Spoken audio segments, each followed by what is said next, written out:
Chapter 846. Although she had only known Chu Shibei on the internet for a few days, she could feel that he was a sweet boy and she could bully him as much as she wanted. The screen went blank for a while before a line of words appeared. Yes. Why don't we inspect the goods first? Pei Chi looked at it and laughed for a long time. Little brat. On the other side, Tang Yu smiled. His fingers gently stroked the screen, as if he was touching her little face. Chi, if I can give you a little happiness, I'm willing to do everything I can. He pressed the intercom and called Xiao Ran. Arrange for the exclusive launch to be cancelled. Xiao Ran was surprised. If the exclusive launch was cancelled, then it must have been decided internally. But it was not convenient for him to ask, so he just wrote it down and left. The launch of the number 7 robot was unprecedentedly grand because there was a rumor from Marvel that there would be a mysterious guest that day. The reporters arrived at the venue early and occupied the best position to take the exterior shots. They could only enter the hotel lobby when the time was up. Pei Chi and Lao Kan came together. The venue was at the hotel in the science park of B City. The autumn sun was a little hot, and Pei Chi and Lao Kan's faces were covered in oil. Lao Kan looked down at Pei Chi's little face. Why do you want to learn photography? It's so nice for a girl to enjoy the air conditioning in the office. Pei Chi smiled and wiped her sweat with a tissue. I thought I only needed to go to a place with good scenery to take a few beautiful photos. I didn't expect to be a paparazzi. Lao Kan patted her comfortingly. After a while, I will apply to the chief editor to go back to H City. I will bring you along. His tone made Pei Chi feel like she was his little luggage. Although it was plain, it was already very rare for Pei Chi. Her eyes were a little hot, but she said nothing and continued to look at the entrance.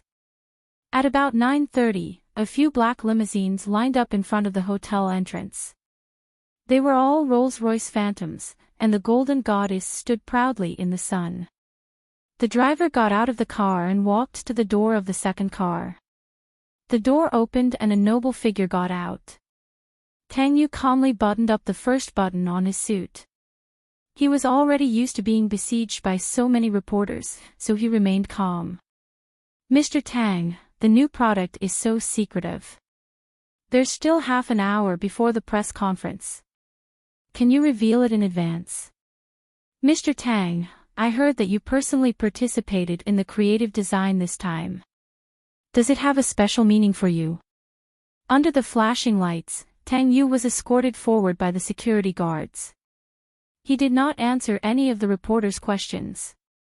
Suddenly, he stopped in his tracks. In front of them was Pei Chi. She was holding a heavy camera up to him, wearing a black t-shirt. A t-shirt and jeans, really not too eye-catching. However, even if his Chi was wearing a gunny sack, he would still recognize her and think that she looked good. Tang Yu did not move. Pei Chi's hand that was holding the camera also froze. In the lens, he was looking straight at her. She put down the camera and stood there, looking at him in a daze. Tang Yu walked straight to her and stood in front of her. She only took a step back. He stood in front of her and said in a low voice, "Are you Miss Pei from Beauty Magazine?" What did he mean? Chapter 847. Just now, my secretary has confirmed with your magazine that the exclusive interview for the new product will be held in your new issue. His voice was elegant and charming, and he was talking to an unknown reporter like this, so it was naturally attention-grabbing. Pei Chi's lips suddenly felt a little dry. Exclusive interview rights, shouldn't she have begged him many times? Why did he give it to her so readily this time? Pei Chi, because I miss you. Tang Yu's gaze was deep, and he quickly straightened his body. At this moment, Pei Chi realized how close he had been to her just now, almost whispering into her ear. Something was breaking out of her cocoon, but she couldn't grasp it. He was too strong and calm, while she was just like a lab rat under his claws. He watched her struggle hopelessly, coldly watching her coldly. Old Can patted her and grinned. "What's wrong?" Pei Chi lowered her eyes. "Nothing. Let's get ready to go in." Just as they were about to go in, Old Can's eyes widened, not for anything else, but because he saw Pei Huan. Pei Huan had actually come. She was wearing a white palace ring dress, and her long hair was curled up to her waist. She looked rather pure and innocent. Old Can's eyebrows twitched. After all, he had slept with someone before, so he didn't feel confident. Pei Huan walked over and glanced at Old Can, as though she had forgotten what had happened that night, and said to Pei Chi, "I'll wait for you in the car later." Pei Chi guessed what she was talking about. She lowered her head and fiddled with the camera, nodding. Pei Huan looked at her ambiguous expression and was a little angry. She felt that she was always sticking her warm face to her cold butt, but it also felt uncomfortable if she didn't stick close to her. Pei Huan and her manager, Xiao Mei, went in first. From the looks of it, it was very likely that Pei Huan would be the spokesperson for Marvel this time. Pei Chi was a little surprised. Because Pei Huan had been involved in a scandal during the previous endorsement, Tang Yu didn't seem like a decision-maker who would use a tainted celebrity. She and Lao Can walked in, and the staff quickly arranged them in an orderly manner. Their seats were near the front, right in the middle of the second row. After Old Can sat down, he whispered, "Pei Chi, do you think we're taking advantage of you?" Pei Chi glanced at him and smiled. "I think you're taking advantage of Pei Huan." Old Can touched his nose and said nothing. The staff on the stage were busy, and after 10 minutes, the scene calmed down. Marvel's public relations staff presided over the press conference.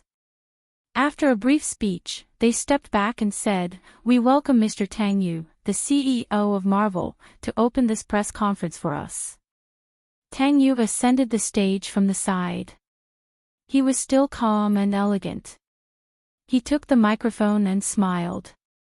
Everyone knows that the last time Marvel made a big move was almost 2 years ago. Originally, this press conference was supposed to be held a week ago, but something important happened that day. As Tang Yu said this, there was a commotion from the audience. They must know what the important thing was. There was a little more gentleness in his eyes. "It's the birthday of a very important person." The audience fell silent. Mr. Shin's birthday wasn't this month. If Mr. Tang said this publicly, it would be very disrespectful to Mr. Shin. So the rumors about Mr. Shin forcing a marriage were true. Thinking about it, if a man loved you, he wouldn't wait until he was almost 30 to marry you. Chapter 848. Tang Yu smiled. The main product this time is actually a high-end chip. In terms of sales, it's not targeted at the general public. However, in order to highlight the power of this chip, Marvel custom-made the No. 7 robot. Let me emphasize again, this is not the main product this time. The No. 7 robot is a limited edition version. In total, there won't be more than 10,000 units. There was complete silence. The stage suddenly darkened. There was an uproar below. Following that, specks of starlight appeared above the stage, like little stars in the night sky. Cicadas and frogs chirped all around, as though they had walked into a midsummer night. Their hearts and minds calmed down in an instant. Pei Chi was in the darkness. Listening to those sounds, she seemed to hear the sound of flowing water. The light slowly lit up, giving off a warm yellow glow. Tang Yu sat on a beige sofa, flipping through a magazine. Beside him sat a small, ugly, and adorable thing. Was that the No. 7 robot? That little thing was very realistic and soft, although it wasn't pretty.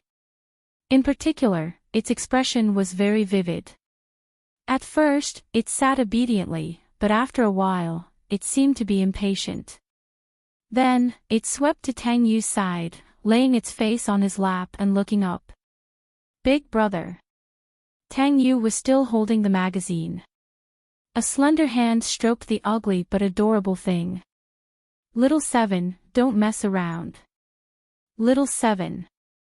Pei Chi-Chi's body trembled. The little thing on the stage pouted. Its eyes seemed to be brimming with tears, as though it had been wronged. Then, it actually ignored Tang Yu. It crawled to the side and lay down.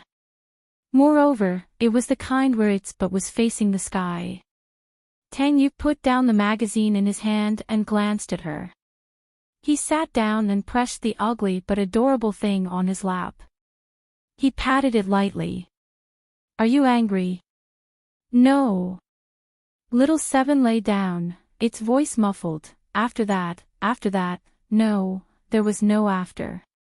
Tang Yu didn't plan on revealing too much of his private life to others. The light dimmed once more and Seven disappeared. Tang Yu held a small chip in his hand. His gaze swept around and finally landed on Pei Chi-Chi's shocked face. He smiled slightly. This chip has a memory function. It's so powerful that you can't even imagine it. It can even copy the person you once loved.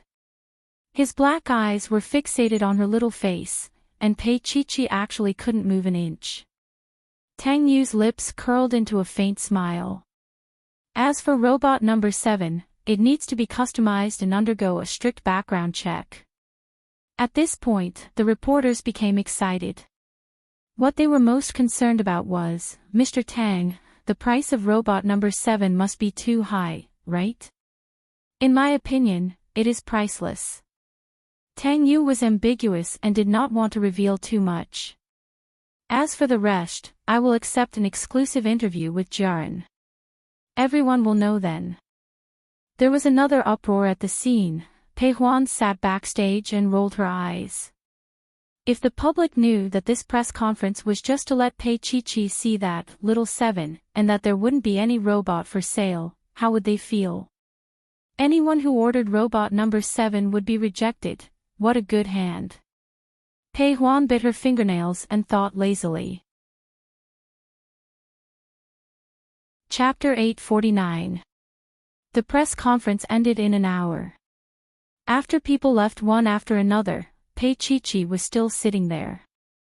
It took her a long time to recover. Tang Yu was no longer there.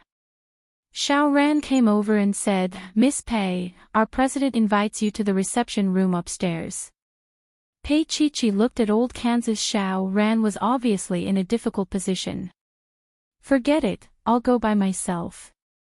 Wait for me here, old Kansas. Pei Chi-Chi put down her camera bag. Old Kan took it and said, You used to call me master. Since that night, your image in my heart has disappeared. Pei Chi-Chi gave Old Kan a look. Old Kan understood, but he was a little annoyed. Pei Chi-Chi followed Xiao Ran into a reception room on the second floor. Tang Yu stood in front of the floor-to-ceiling window. When he heard the door open, he said lightly, Xiao Ran, you go out first. However, Pei Chi-Chi stopped Xiao Ran. Wait a minute. Her voice was a little anxious. I'll leave in a moment. Tang Yu turned around and his eyes quietly fell on Xiao Ran.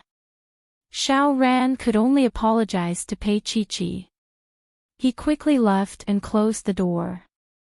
The sound of the door closing was very soft, but it seemed to knock on Pei Chi-Chi's heart.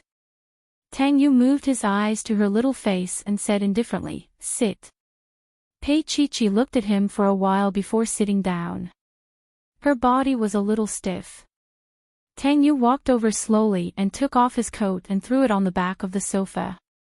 He leaned against the back of the sofa and closed his eyes slightly. Pei Chi-Chi waited for a long time, but he didn't say anything. She pursed her lips and said, Mr. Tang. Chi-Chi, must we be so distant? He still closed his eyes and covered them with a slender and well-defined hand. His voice was low and pleasant. I think you should have guessed why robot number 7 exists. That little 7 was her copy. Pei Chi-Chi's whole body stiffened. Tang Yu moved his hand away and stared at her with a piercing gaze. There were only the two of them in the private space. This situation was very similar to when they broke into his suite. Pei Chi-Chi closed her eyes and said in a weak voice, Tang Yu, I believe you when you say that we are related by blood. But I don't believe a brother would do such things to his sister. His little 7 was a robot, but in her eyes, it was no different from a cute doll. If he behaved like this today, how many people would go to YYY to see if he had laid his hands on the doll? Everything pointed to the fact that the truth was not what he had told her. If she continued to believe it, she would be an idiot. If she was his younger sister, he wouldn't be able to accept it. Based on Tang Xi's personality, he would either abandon her or lock her up by his side, unlike what he was doing now. This was what she had always suspected but was unwilling to believe. Because if he was not her brother, then what about their child? What was that? Pei Chi-Chi looked at Tang Yu. Tang Yu, do you know that I can't afford your love, and I can't afford to play your games? Don't play this game of you guess and I hide with you. I will really disappear. She spoke sternly, not leaving any leeway for him. Tang Yu had to admit that the Pei Chi-Chi in front of him was no longer the little girl from before. She was not just a stubborn little girl. She was even willing to deal with him for the sake of her livelihood and Lao Kansas. She would also eat with Jinrong. The boundaries of her survival were no longer as clear as before, but had become blurred. It was not time, but the harm that was slowly wearing her down. It was because he did not protect her well that she became so detached from society and lived so cautiously as if she was treading on thin ice. Tang Yu's voice was a little hoarse. Chi-Chi, you guessed it. Chapter 850. She looked at him coldly. Mr. Tang, why are you admitting this now? Is it because the robot named Little 7 can't satisfy you, so you're telling me that we're not siblings, so we can have sex, right? His eyes narrowed. Pei Chi-Chi, is that what you think? Yes. She stood up. I don't care what deal you have with Shun Lian. Tang Yu, since you've chosen her, you'll choose her till the end. She then got up and walked to the door, forgetting the purpose of her visit. However, before the door could open, her arms were caught. Then, her two slender arms were raised high and held in place. She was pinned down by him, unable to move. Once she moved, she would be held even tighter. Pei Chi-Chi looked up and said coldly, Mr. Tang, are you excited again? I'm not interested in you at all. Let go of me. He narrowed his eyes and leaned forward. His handsome face revealed a touch of desolation. Pei Chi-Chi, do you hate me? Yes. She answered resolutely. His pupils were darker and his body was stiff, but he didn't let go of her. Pei Chi-Chi looked at him, her eyes as calm as a pool of stagnant water. Tang Yu, is this interesting? She smiled and looked into his eyes. Can you break off the engagement with Shun Lian now? He couldn't do it. Their bodies were still touching, and the desire that he had just raised his head was suppressed. His body loosened. Pei Chi-Chi thought that he had let her go. She was about to stand up, but her lips were kissed by him the next second. He kissed her mouth passionately, inside and out, wrapping himself around her body with his hot tongue. She moved a little, and in exchange, he took her even more violently. One of his long legs was stuck between her, and he only needed to lift it slightly to make her feel awkward. He called her name, called her baby, and said that he missed her very much. That kiss went from her lips to her eyebrows, then to the back of her ears and her neck. She was forced to tilt her head back and accept his slightly rough kisses. At this moment, Tang Yu seemed to have lost his mind. He pressed against her and coaxed, Chi-Chi, wait for me, okay? She tried her best to widen her eyes to look at the ceiling. When she heard his words, Pei-Chi-Chi chuckled lightly. She lowered her face and looked at his slightly intoxicated face. What about our child? Tang Yu, why did you tell us that you were brother and sister? If it wasn't for that, the child wouldn't have, no. She closed her eyes and a stream of tears flowed from the corner of her eyes. She opened her slightly reddened eyes. Can you return the child to me? There was a hint of accusation in her eyes. Just as he thought, she hated him even more. Tang Yu closed his eyes. He couldn't, at least not now. Pei-Chi-Chi's body leaned back, and she looked at him helplessly. After looking at him, she chuckled. Tang Yu, if you can't, then don't pester me anymore. He didn't let go of her, nor did he take another step forward. He only looked at her.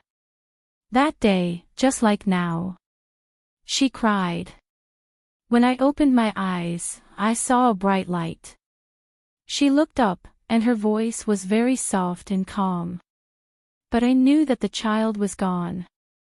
I didn't even get to see him. She was very calm, as though she was talking about someone else's matter. But with every sentence she said, the wound in her heart would tear open. Chapter 851. Tang Yu looked at her, seeing that she was willing to talk to him for the first time. At this moment, he wished he could make it clear to her and tell her that Xiaoxin was his child. But it was not the time yet. The fate of Xing Yuan and Madame Lin, as well as her illness, were not 100% certain. He did not dare to take the risk. Another concern was Xian's safety. It would be safer for Lin Yun and Zhao Yi's child to be by her side. This was a father's concern. Because of Chi-Chi, he allowed Xiaoxin to come into this world earlier. Looking at the lively and adorable Xiaoxin now, no one would know how much she had suffered when she was born. At that time, Xiaoxin's mother had undergone a bone marrow operation and he did not accompany her. He owed Pei-Chi-Chi and Xiaoxin a lot. No amount of love could make up for the child's innate lack of love. Tang Yu hugged her gently. He did not do anything else to her. He just hugged her. It was a very warm hug. It was a comforting and apologetic hug, and he kept saying sorry in her ear. Her tears fell like rain. She could not control herself. She cried miserably in the arms of the man she loved and hated. Her little hands pounded on his back, unable to utter a single word. She cried and fell into his arms, calling his name and saying that she hated him. The sunlight shone in from the window and enveloped them, giving them a trace of warmth. Tang Yu kept patting her, letting her beat and bite him, letting her vent. He said sorry and that he could not let go. He told her, Chi-Chi, wait for me. In a blur, she seemed to have fallen asleep, lying in the crook of his arm, exhausted. It was as if she had just found out that she did not have a child that day. She did not know how long it had been before she woke up. She was lying on his lap. A big palm was placed on her back, patting her gently. She got up and knelt beside him, tears still hanging on her eyelashes. Her expression at this moment was very much like Xiao-Qi, asking for a hug. In fact, wasn't Xiao-Qi also a substitute for Chi-Chi? And he exposed Xiao-Qi in front of the outside world just to express his feelings to her. I ask you again, why did you tell such a lie? She asked him quietly. Tang Yu's gaze quietly fell on her little face. He faintly smiled and reached out to stroke her black hair. There was a huge difference between touching little Seven and touching Pei-Chi-Chi. Pei-Chi-Chi pursed her lips and looked at him with trembling eyes. His voice was low and hoarse. Is this answer very important to you? Yes. Her voice trembled slightly. Tang Yu's fingers were still gently stroking her long hair, but she didn't push his hand away. Finally, he said, Chi-Chi, you care about this answer because you haven't given up on me. She wanted to say no, but just as her lips moved, his finger pressed against her lips, stopping her. You need to find the truth yourself. He smiled, and the pain seemed to be far away from them. Chi-Chi, I'm here. He said in the end. Chi-Chi's lips were still trembling. In the end, she ran away. She was afraid, very afraid. There seemed to be countless secrets hidden in Tang Yu's eyes. He said, Chi-Chi, I'm here. You need to find the truth yourself. Chapter 852. While Chi-Chi was in a daze, Pei Huan's voice rang in her ears. Chi-Chi, how can you walk? There are stairs in front of you. Do you want to fall to your death? She was grabbed by her arm. Chi-Chi turned around and saw Pei Huan's twisted face, as if she hadn't made a sound for 3 days. Pei Huan let go of her and continued, Look at you. You look like you were raped by a man. She stared at Chi-Chi's slightly swollen lips and her dazed gaze, especially the hickey on her neck. The more she looked, the more it looked like it. Did you get raped by Tang Yu? Pei Huan asked suspiciously. Chi-Chi came back to her senses and touched her neck. She said calmly, I was bitten by a dog. Tang Yu was standing behind them for some reason. When he heard that, his face darkened. Behind him was Xiao Ran, who lowered his head and tried to hold back his laughter. The CEO was probably very angry. Pei Huan was especially happy. She watched as Tang Yu left with a dark expression. After they left, she looked at Chi-Chi again and coughed softly. This Saturday, I've arranged for a religious ceremony at the house in Qingshui Road. You should come as well. Consider it a show of filial piety. Chi-Chi's feelings were complicated. She wasn't Tang Ziyuan's child, but her intuition told her that she wasn't Pei Mingyi's child either. Tang Yu definitely knew, but he told her to find the truth herself, so he wouldn't say it. She pursed her lips and looked at Pei Huan. If I tell you that I'm my father's child, will you hate me again? Will you be irreconcilable with me? Pei Huan was stunned and her face stiffened. After a while, she said, Chi-Chi, I don't have the strength to hate anymore, just like how I don't have the strength to love anymore. She looked up with a heart-wrenching look in her eyes. Look at me. I have everything. I get hundreds of millions in dividends every year. I didn't become a celebrity for the money, but for the fun. I don't have to sleep with anyone, but I always feel a little cold when I sleep at night. As she spoke, she started to laugh.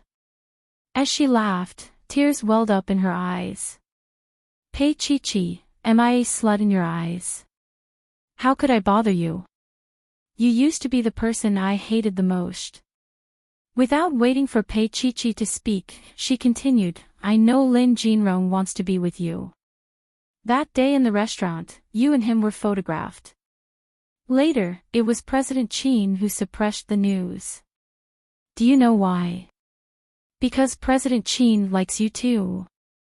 Chi-Chi, I used to hate you. I hated that you were liked by so many people. But now, it doesn't matter. Being liked by others is also a burden. Look at you, how much happier are you than me? Chi-Chi did not move. Pei Huan looked up and stopped her tears. Let's not talk about it anymore. You won't understand even if I talk about it. She stomped her feet. Chi-Chi, I take back what I said earlier. You're still as annoying as before. She flung her head and left. Chi-Chi's faint voice sounded from behind. Pei Huan. Pei Huan paused and turned around. Chi-Chi was still looking at her calmly without any expression on her face. After a long time, she said softly, but I think you've gotten a lot cuter. Pei Huan's lips trembled as her facial muscles twitched unnaturally. She nearly shook off the hyaluronic acid she had injected last month. Really? Annoying. Pei Huan turned around and left. However, she felt a sweet feeling in her heart as she tossed her hair. She arrived at the lobby on the first floor and saw Lao Can waiting for Pei Chi-Chi. Chapter 853. Old Can didn't fight back. He looked at that little waist twisting and turning. He remembered how soft her waist was that night. That night, she was actually quite young. Pei Huan had had many men, but the night Old Can wanted her, she couldn't use those skills at all. Old Can was a rough man, a straightforward one. He was strong enough to make her tremble, and he didn't need any skills to break her down. That night was the only time Pei Huan felt pain and happiness in the past 2 years, and the last time was given to her by Lin Jinrong. The difference was that she liked Lin Jinrong, while Old Can was a complete wild man. Especially a wild man who had just pulled up his pants from another woman. She didn't want him at all. Old Can watched Pei Huan leave, a little envious, but he didn't stop her. Pei Huan walked to the door, and her manager, Xiao Mei, immediately opened an umbrella for her. There were also 2 men in black who looked like bodyguards following her. Old Can looked at them and quietly took out a cigarette from his pocket. He had only taken 2 puffs when a small hand snatched it away, put it out, and threw it into the trash can. "You're smoking again. Haven't you been traumatized by the shadow in your lungs the last time?" He turned around and saw that it was Pei Chi-Chi. Old Can smiled. "Isn't it because I'm bored? I thought you wouldn't be bored when you saw Pei Huan." Pei Chi-Chi was a little sarcastic. She really had a problem with Old Can on that matter. Even if Pei Huan didn't care, she still cared a little. Old Can listened and hugged his little disciple affectionately. "Chi-Chi, I know you're jealous, right?" "I'm not." Pei Chi-Chi struggled, but couldn't break free from Old Can's big fan-like hands. Old Can smiled as he carried her away. This way, she would behave herself and would not cause him any trouble. And this intimate scene was seen by Tang Yu, who was sitting in the limousine. He narrowed his eyes and said coldly, "Drive." Xiao Ran saw it too and sighed in his heart. I wonder how traumatized the president is. When he arrived at Xingyuan building, Tang Yu took the elevator alone. He stood there indifferently and looked at himself in the mirror. His face was still the same, handsome and cold. Only when he saw Pei Chi-Chi would the fire in his heart ignite, and because of Little Seven's appearance at Marvel's press conference, the outside world had a better understanding of Tang Yu. What a mysterious pervert. Tang Yu raised Little Seven. Wasn't this a hobby that only otakus would have? Moreover, the way they interacted with each other was like a couple, which was a direct slap to Shen Lian's face. The newspapers reported about Little Seven and Tang Yu, but they were just speculations. After all, that was all they saw. However, Shen Lian could not hold it in any longer. The call came the next day. Tang Yu was in a meeting. Chapter 854. Naturally, Xiao Ran did not care about Shen Lian. He just had to put up a front. Firstly, she felt that if Shen Lian could not wait for half an hour, she would not be able to achieve anything. Secondly, the CEO's attitude was there, so she did not need to bother to wait on him. The second secretary understood and nodded her head before leaving. In fact, everyone could see clearly that Shen Lian was only a nominal fiancé in the past year. Xiao Ran returned to his seat and whispered a few words to Tang Yu. Looking at Tang Yu's calm expression, he must have already guessed it. The meeting ended half an hour later. Xiao Ran followed behind Tang Yu with the documents in his hands. When they arrived at Tang Yu's office, Shen Lian had already come out from the guest room to wait. She was obviously very anxious. Tang Yu paused at the door. "Secretary Xiao, make a cup of coffee for CEO Shin." Xiao Ran nodded. Shen Lian's voice was a little sharp. Tang Yu, I've stopped drinking coffee a long time ago. She lifted her leg and said coldly, I'm not allowed to drink here. After saying that, she smiled strangely. Her smile made Xiao Ran's hair stand on end. However, Tang Yu still looked calm. Shen Lian hated his expression, but there was nothing she could do. After Xiao Ran left, she said coldly, aren't you going to invite me in? Tang Yu smiled impeccably. Shen Lian felt extremely sad. This was the man she loved deeply, but he no longer had any feelings for her. Or perhaps, he did not even have feelings for her. After the door closed, Tang Yu walked to the back of the desk and sat down. He looked at her indifferently. What's the matter? He was as indifferent as before. He still did not care about how she was doing or whether her leg was hurting. That's right, he wouldn't care, because her legs were his masterpiece. Why would he care? Why did that kind of news appear? Shen Lian's voice was agitated. A newspaper appeared in her hand, and she threw it in front of Tang Yu. He only glanced at it briefly before picking it up with a frown. The headline was about the grand launch of Robot Number 7. Shen Lian's voice was stifled. Tang Yu, the outside world speculation about you is that you are a man with a special interest in X, and this speculation has even surpassed the release of Marvel's new products. Is this what you want? Was he really a pervert? Or could it be that you couldn't forget her, so you made her into a robot so that she could accompany you every day? This fact deeply impacted her. She, a living woman, was actually inferior to a robot. So what? How others think is their business. Tang Yu smiled faintly. Just because of this. He was calm and collected. He was not impatient, but he was not overly concerned either. This was his attitude towards her for the past year. If she was an ordinary woman, her heart would have died. However, Shen Lian was determined to do so. If she was not happy, Tang Yu and Pei Chi could not be happy either. She could only hold on to her trump card and force him to submit. Okay. Even so, how do you explain the exclusivity? Why did you give it to Pei Chi?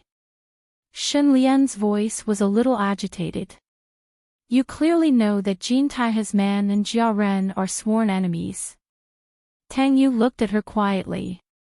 Shen Lian, I am not a person who can't distinguish between public and private interests.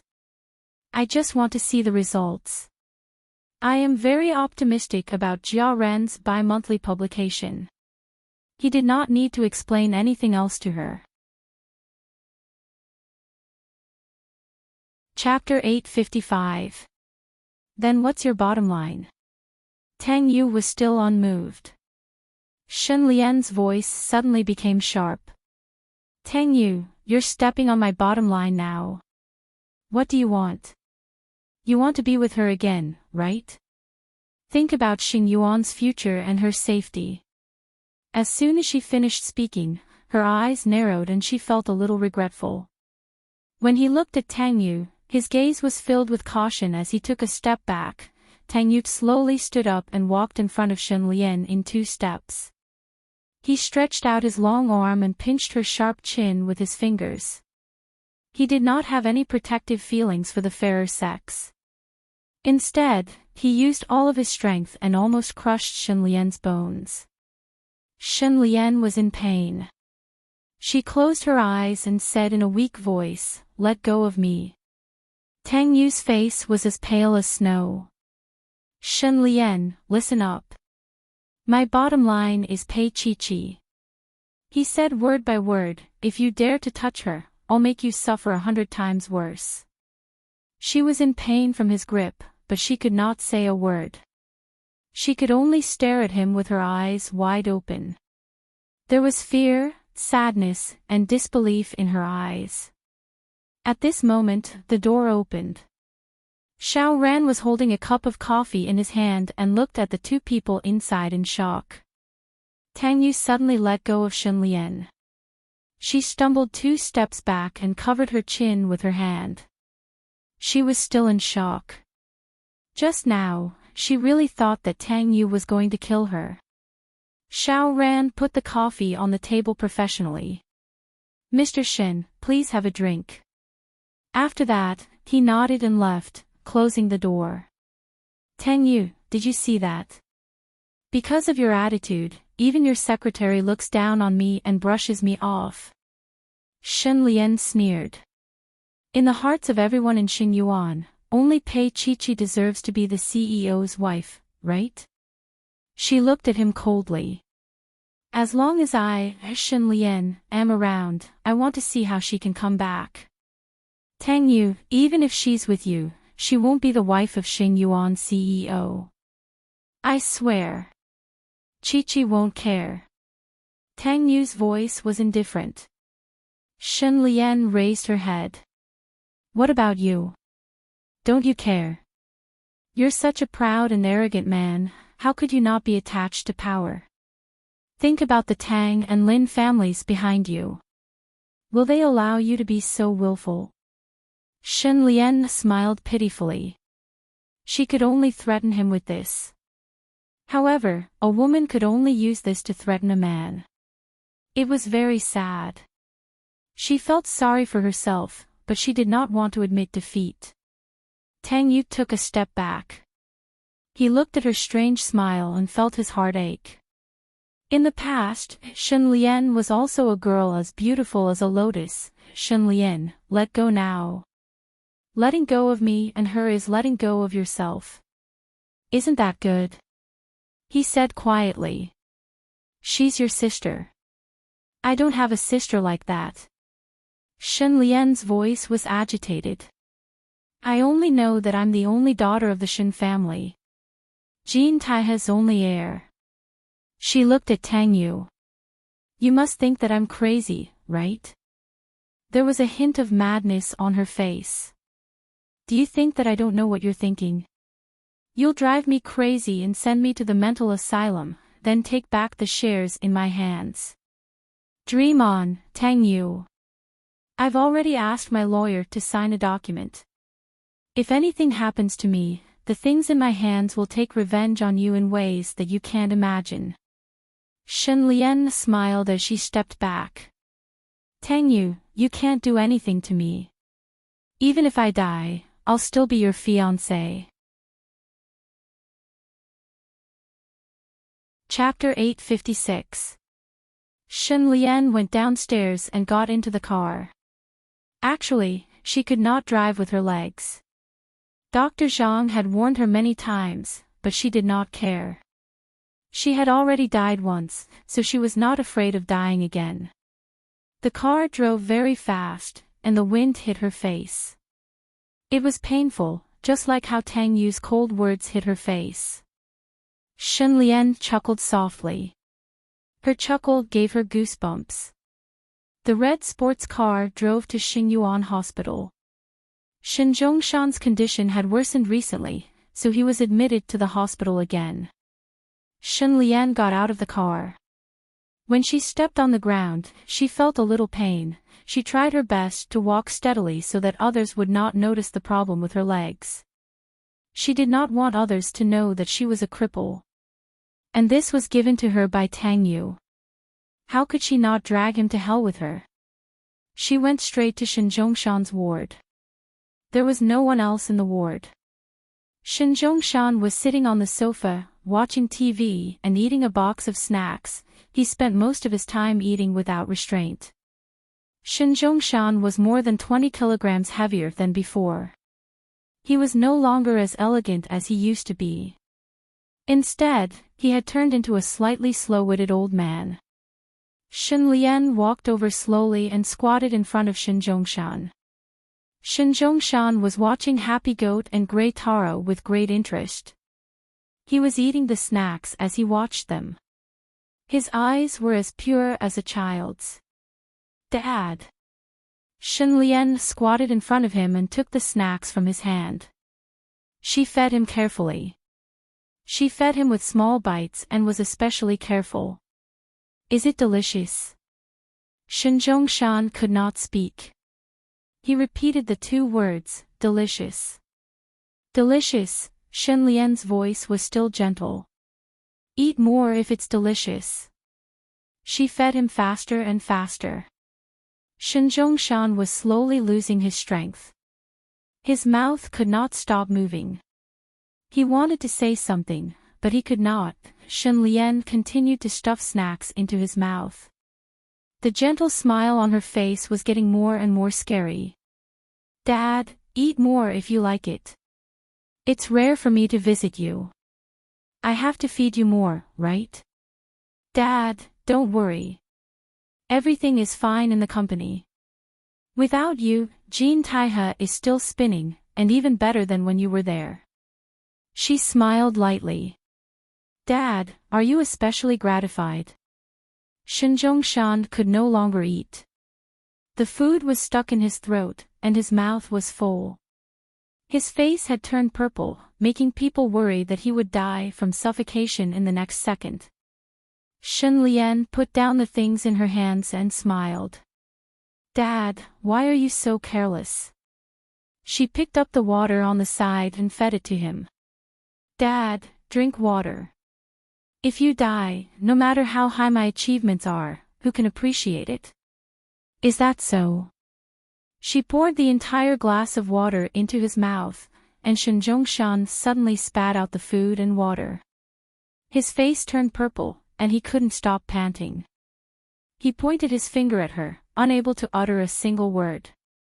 Shen Lian was sprayed all over her face. She frowned and reached out to wipe the stains off her face. She chuckled and said, Dad, do you hate me? Or do you want more? She desperately poured the food in her hand into his mouth, regardless of whether Shen Zhongshan would die from gluttony. When his mouth was full of food, Shen Lian kicked him with her crippled foot. Shen Zhongshan's slightly heavy body fell to the ground, in a sorry state. And Shen Lian's foot was also hurting. Chapter 857. Shen Lian looked condescendingly at her father who was lying on the ground, trying to live without purpose. She was still angry. Shen Zhongshan, if it wasn't for you, there wouldn't be Pei Qiqi in this world. I wouldn't be in such a miserable state, and I wouldn't have lost this leg. So, no matter how bad I am to you, you have to bear it. Because this is your sin, your sin. Shen Lian pursed her lips, narrowed her eyes, and smiled lightly.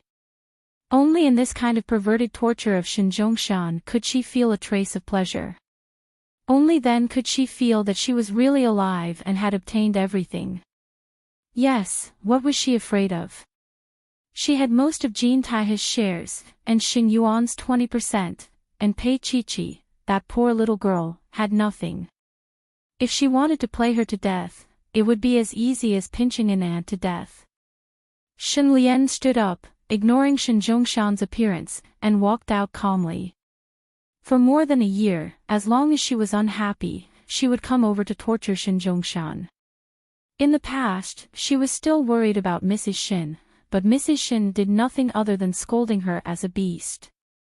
So, Shen Lian could do whatever she wanted, as long as she didn't kill him. But she didn't know that after she left, two men in suits flashed into the ward and helped Shen Zhongshan up. They looked a little apologetic. Mr. Shen, I'm sorry. Shen Zhongshan sat down again, and his expression was no longer stupid, but clear. His eyes were shining, and he looked at his former capable subordinates and waved his hand. I don't blame you, I was the one who told you not to face her. He paused. Did you get what I wanted? One of them nodded. Shen Lian has no heart for work now. Jean Taihe's business has always been high, but she can't see it. She has been immersed in her relationship with Tang Yu, especially, the man said hesitantly, especially when Miss Pei returned to Be City, it seems to have stimulated Shen Lian, and she has no heart for work. Shen Zhongshan nodded. This was within his expectations. However, his heart still ached. Shen Lian had been the apple of his eye since he was young. He had no feelings for Mrs. Shen, but because of Shen Lian, he had never thought of divorce. Even when Zhao Ku was pregnant, he didn't think twice about asking her to abort the child. He was sorry for his family, but he never thought that his daughter would become so crazy one day. When he slowly regained consciousness, his youngest daughter, Tang Xian, was gone. It was because Shen Lian told her the truth that Tang Xian chose to leave on her own accord. Compared to Shen Lian, he felt the most sorry for Tang Xian and Pei Chi.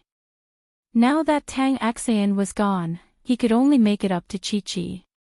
He was willing to give her everything he had. As for Shen Lian, as a father, he didn't want to see her suffer any more misfortune. No matter how bad she was still his child. Shen Zhongshan took the thing from the man's hand and looked at it carefully. This was half of Shen Zhongshan's life.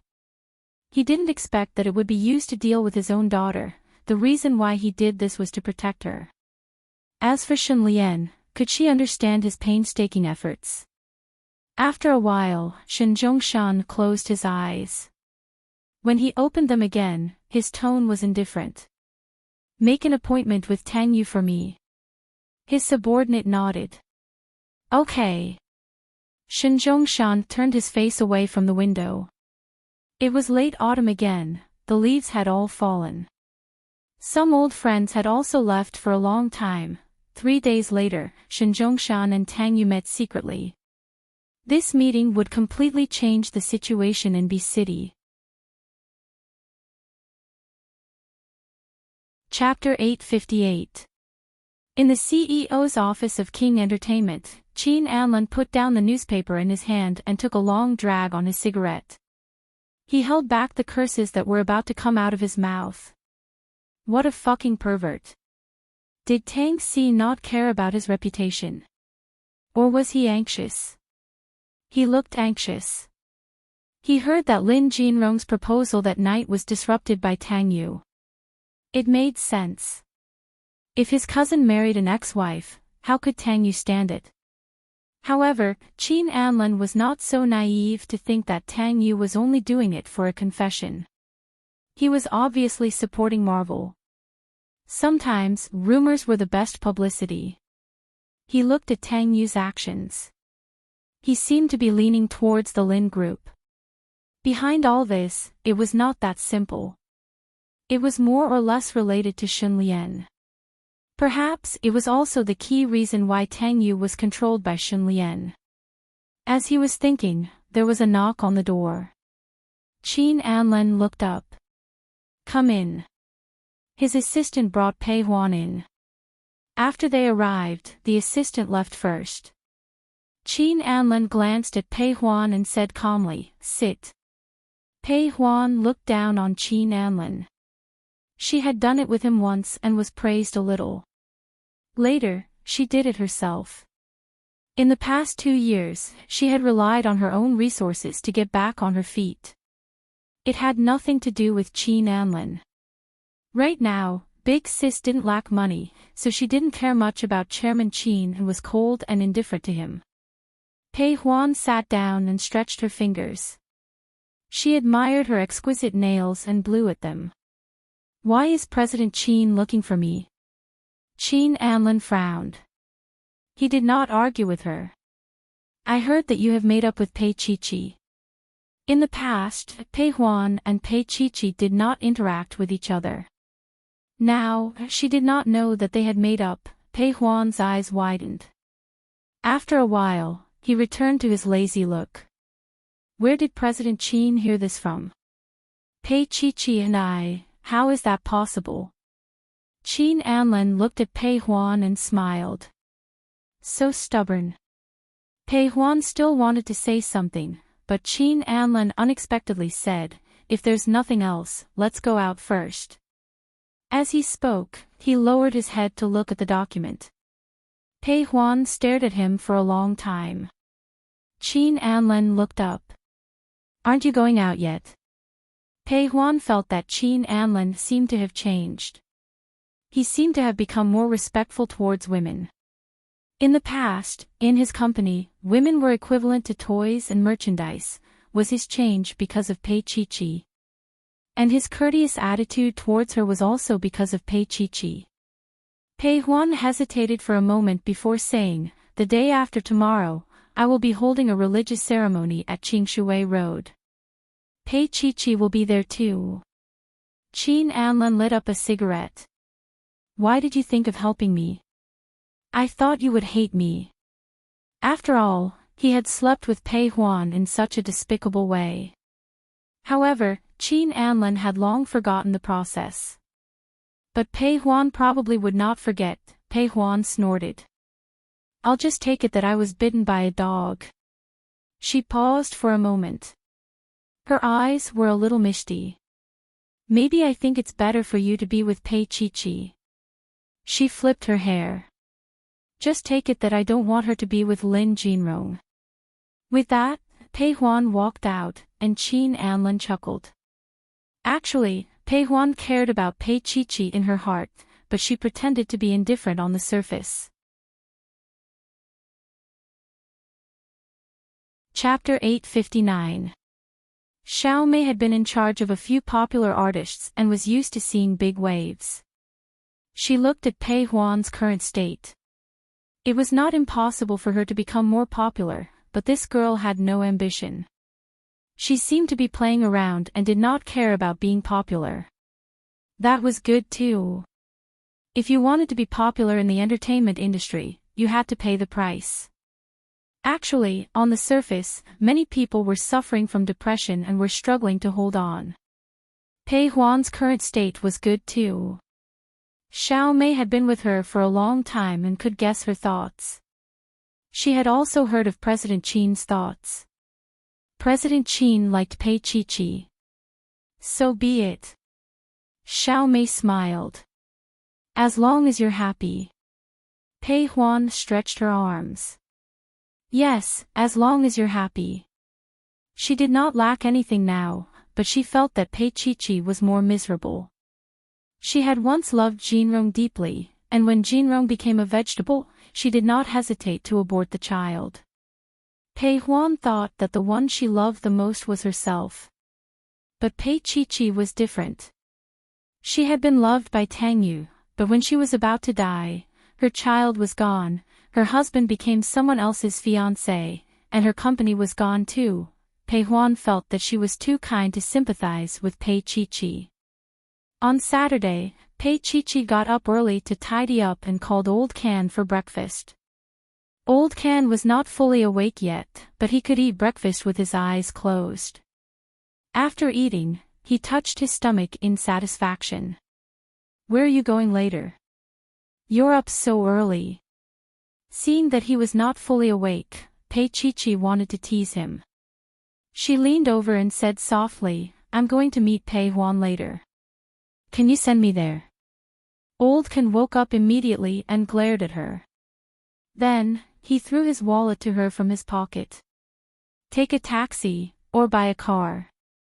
She did not have the intention at first, but after hearing what Old Can said, she felt that it was time to buy a car.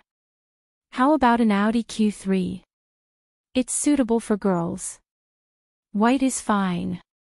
Old Can was a standard man of action. He simply called a familiar car dealer and ordered one. He transferred over 300,000 online without blinking. Pei Chi-Chi cupped her face and walked up to Lao Can's. "Lao Can, what should I do? I feel like I'm being kept by someone. But this feeling is great." Lao Can pinched her face and continued, "That's good. We'll move to a new place to stay after we wash up tonight." Pei Chi-Chi screamed, and Old Ken smiled contentedly. After waiting for about an hour, the car arrived. Miraculously, the license plates were all ready. Pei Chi-Chi felt that Lao Can couldn't be any better. Lao Can glanced at her and said, "I don't need to meet Pei Huan." "Oh. Not for now." She looked at his wallet like a puppy looking at a bone. Lao Can knocked her on the head with his wallet and scolded jokingly, "Pei Chi-Chi, can't you grow up a little? You've seen a lot of money, but now you're acting like a miser. Pei Chi laughed. Aren't we in dire straits now? Old Can felt that money was really a good thing. A car was enough to bribe Pei Chi. Otherwise, he would have to tell him about Pei Huan. Thinking of this, he looked at his little disciple suspiciously. Pei Chi, you've been wanting a car for a long time, haven't you? Pei Chi got into the car and tried it out. Then, she gestured for Lao Can to get in and fasten his seatbelt. She smiled and said, "How can I let Master spend so much money? I'll be more casual when Master is more casual." Chapter 860. After driving one round, Pei Chi left Old Can behind and drove back to Qingshui Road. She thought to herself that she wasn't too down and out. Now that she was driving an Audi, she could be considered to have returned home in glory. Pei Huan was already prepared. The chanting monk had arrived as well. Everyone was just waiting for Pei Chi. The ritual was naturally long, but Pei Chi didn't feel bored at all.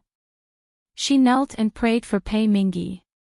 Pei Huan knelt beside her and said softly, "Pei Chi, I know that my mom and I didn't treat you well in the past.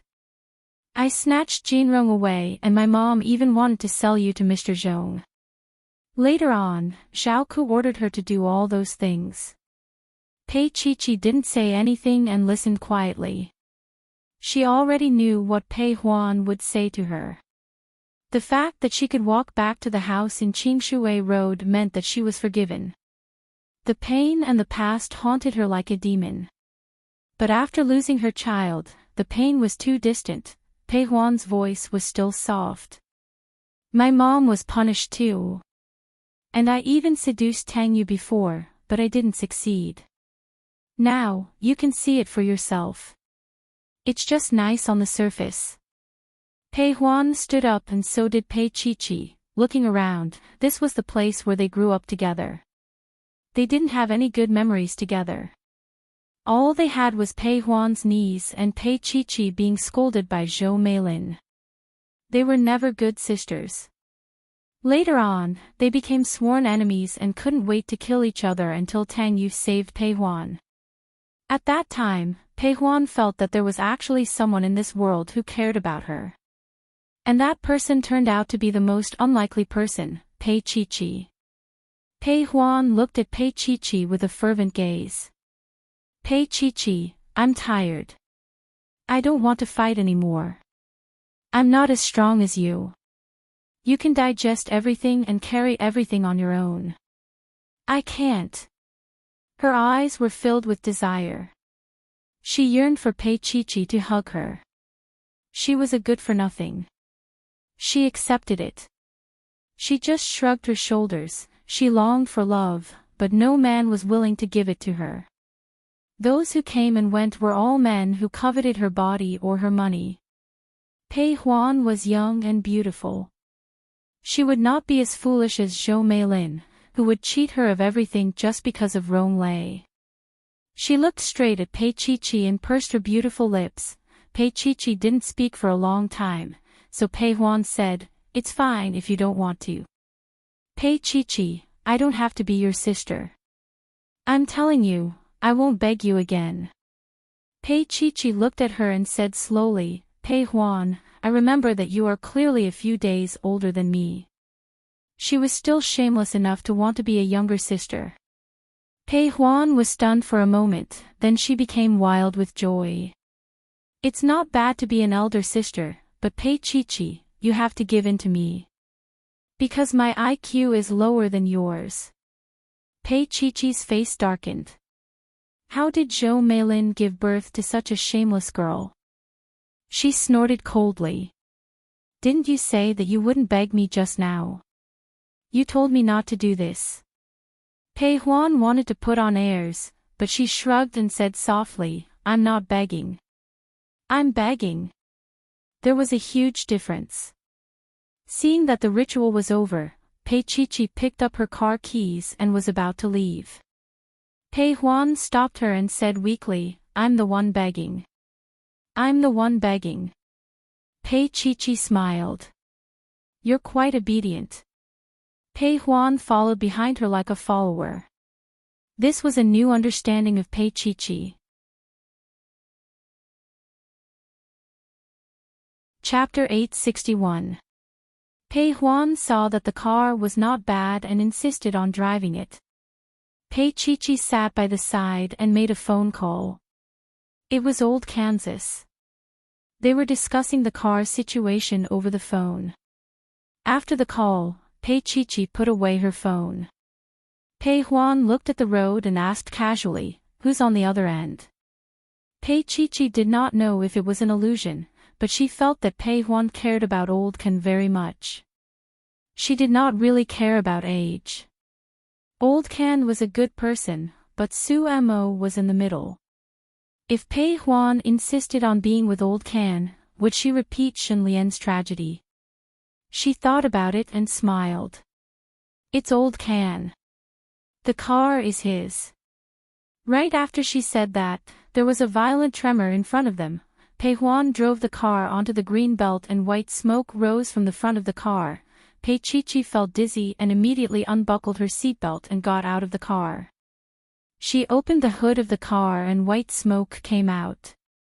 She choked a few times and sighed. Then, she contacted the car company to pull the car. Pei Huan was like a child who had done something wrong. She held her bag and stood at the intersection. Pei Chi, are you angry? No. Pei Chi stood up straight without much expression on her face. I'm just surprised that there's such a stupid person in this world. Pei Huan was more like a little wife, standing there without making a sound. Pei Chi was a little confused. Pei Huan seemed to care about her a lot. But she never intended to give her heart. Never. She felt that she was a little despicable. Maybe it was because Pei Huan looked like Tang Xan. Tang Xan would always call Chi in that soft voice, Tang Xan. But Tang Xan would never come back. No matter how soft Pei Huan was, she was not Tang Xan. Pei Chi looked up with tears in her eyes. She did not dare to look at Tang Xan. Perhaps, she did not want to believe that Tang Xan was no longer around. If she didn't look, she would imagine that one day, Tang Xan would suddenly appear in front of her apartment door with a little bag on her back. She would look at her eagerly and say, Chi, Dad and Mom are quarreling again. Can I stay with you for a few days? Tang Xan, if I could turn back time, I would choose to return all the good things to you, even if I had to lose everything. Pei Huan looked at Pei Chi carefully. She saw a glint of tears in her eyes. Was she going to cry? Pei Huan comforted her clumsily. Pei Chi, you still have me in the future. Pei Chi turned her head, and the look in her eyes made Pei Huan a little afraid. Ever since she was young, she had been afraid and hated Pei Chi's eyes. Now, she didn't hate it, but she was still afraid. She made no sound. All right. Then you wait here for the car. I have something to do, so I'll leave first. Pei Chi wanted to be quiet, but with Pei Huan around, she couldn't be quiet. She wanted to see Tang Xan. Let's see if she's all right. Pei Huan nodded and agreed. Pei Chi left. After a few steps, she turned back and saw that Pei Huan was still standing there. She looked like she was about to cry, like an abandoned child. Pei Chi stood still and said quietly, Pei Huan, you're 22 years old now. You have to walk the road alone from now on. As for me, I can't always be by your side.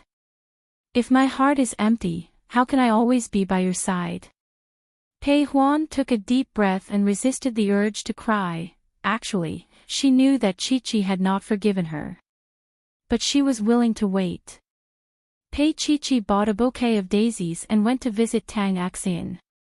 She stayed in the cemetery for a long time. Chapter 862. Tang Xian's smile was also very bright. The scorching sun was like a blazing fire, illuminating everything in front of her. As time went by, the sun dimmed and the sky turned gray, just like her mood. Pei Chi stood there, the wind blowing on her face. She said in a low voice, "Tang Xian, every time I go home and walk down the stairs, I feel very excited.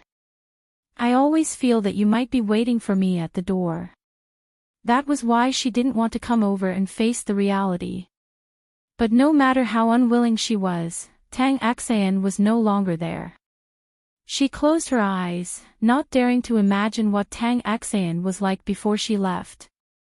It was just like how she didn't dare to imagine when she lost her child. Did her child feel pain? Did he miss this world? Did he feel indignant? She stood there blankly, looking at Tang Xian's photo. The bright color was turning gray bit by bit. She stood there until 2 in the afternoon. After a few steps, she saw a black limousine parked at the entrance of the cemetery. A slender figure was leaning against the car door, holding a cigarette in his hand. He was patiently waiting for her and accompanying her. When Pei Chi turned around, she saw Qin Anlin. She paused for a moment, but still walked towards him. There was no way to hide, this was the only way. There was a bus 20 minutes walk from here. Pei Chi thought of the new car. She wondered if Lao Can would kill her when she got back. She walked to Qin Anlin's side, but she didn't say anything and just walked forward. "It's going to rain soon. Are you going to go back in the rain?" A man's voice came from behind. Pei Chi ignored him and walked forward. Qin Anlin finished his cigarette, got into the car and drove beside her. The car window was open, and he smiled at her. "Pei Chi, you really don't want to get in the car? I won't like you." She didn't look at him and walked straight ahead. Qin Anlin laughed and continued to drive behind her. With one hand on the steering wheel and the other on the window, he looked at her with an amused smile. Pei Chi was dressed in black today and had her hair tied into a simple ponytail. She looked extremely elegant. He just looked at her like this and felt that he was not tired of looking at her. This was very rare. No matter how beautiful a woman was, Qin Anlin would lose interest after looking at her twice. However, he had a different feeling for Pei Chi. Looking at her profile, his gaze slowly softened. "Pei Chi, it's enough that I like you. You pervert." Pei Chi stopped, and his car stopped as well. One was in the car, and the other was out of the car, staring straight at each other. Qin Anlin's voice was calm. "Pei Chi, I know it's stupid to confess my love in this situation, and I'll be suspected of taking advantage of the situation. But if I don't confess now, I'll be even more stupid. You will regret it later." She did not want to hear it. He covered his ears and continued walking. Qin Anlin's car continued to follow, driving slowly. His voice also drilled into her ears in a low and heavy voice. "Pei Chi, I like you. It's not the kind of like that I like women, but the kind of feelings I have for women. I can guarantee that I won't look for another woman in the future. In fact, I haven't looked for another woman since you returned to B City." Pei Chi paused again and glared at him. "Qin Anlin, no one asked you to keep your chastity." Qin Anlin's expression was a little innocent. He smiled slightly. "Pei Chi, but I want to do it. Not for you, but for myself. Because the girl I like will mind." Chapter 863. Let's try. His eyes were familiar to her. "Pei Chi, I'll kiss you for a minute. If you're not moved, I'll give up." Pei Chi looked at him for 10 seconds and said, "You're crazy." He didn't get angry. He chuckled and said, "Chi, you're lovesick." He drove with one hand and touched his face. Look, I've lost weight. Pei Chi didn't look at him. She decided to ignore him. After a long time, he would feel bored. She felt that it would be more fun for him to go back to a group of women. Qin Anlin kept driving behind her. Pei Chi walked faster and faster, and he couldn't help laughing. She was so cute even when she ignored him. It was raining. Qin Anlin coughed. It's raining.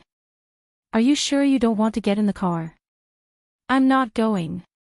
Pei Chi didn't even look back as he walked even faster. But she was walking too fast, and there was a small stone in front of her. She accidentally twisted her foot. Pei Chi let out a soft cry. She frowned and looked in pain. Qin Anlin immediately turned off the engine and got out of the car to help her. What's wrong? Her foot hurt so much that she couldn't stand. She could only stand on one foot, but that was it. She stubbornly waved his hand away. It's none of your business. Qin Anlin looked at her beautiful face, which was wrinkled like a small bun. It was strangely cute. He thought about it. She didn't look so serious. I'll carry you. He gestured for her to lie on his back. Pei Chi looked around. It was deserted. She didn't want to be drenched to death here, so she finally chose to lie on his back. When her body touched his back, he only felt that it was extremely soft.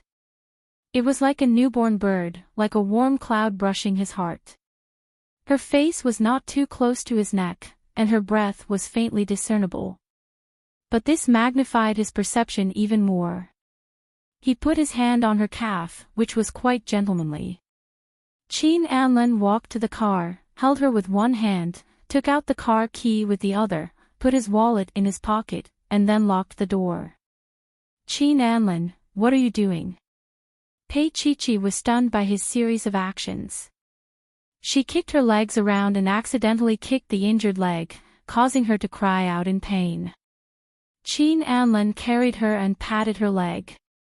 I'll carry you to the hospital. She was anxious.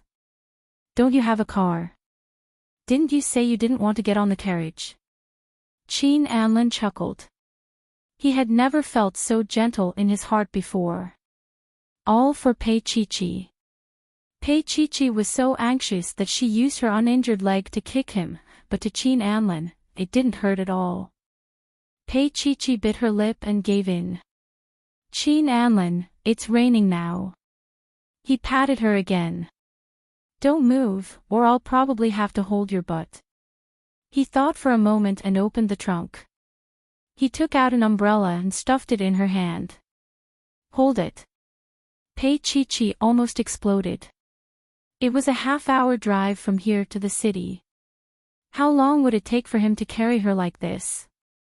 Qin Anlin, put me down. She kicked and hit him. You pervert. His breathing stopped for a moment and his body froze. Pei Chi didn't know what would happen to him. She held her breath. Chapter 864. He reminded her kindly, also, no one will come to help you even if you scream yourself hoarse. Pei Chi stood on one foot and suddenly took out her phone from her pocket. I have this. She was about to call Lao Can's phone when Qin Anlin snatched the phone from her hand. I don't have it anymore. He said abominably, now you can try your vocal cords and practice your voice. She glared at him. An evil smile appeared on his lips. Pei Chi, all the best. After that, he really walked towards his car. Pei Chi was furious. Was he really going to leave? Was he going to leave her alone? Qin Anlin. She called his name, extremely exasperated. He opened the car door and looked back at her. Pei Chi pursed her lips and said in a softer voice, give me back my phone. She stood on one foot with the umbrella in one hand and looked like she was about to fall. Qin Anlin thought for a moment, turned off the phone, took out the card, and walked over to return the phone to her kindly. "Here you go." As for the card, he had thrown it away.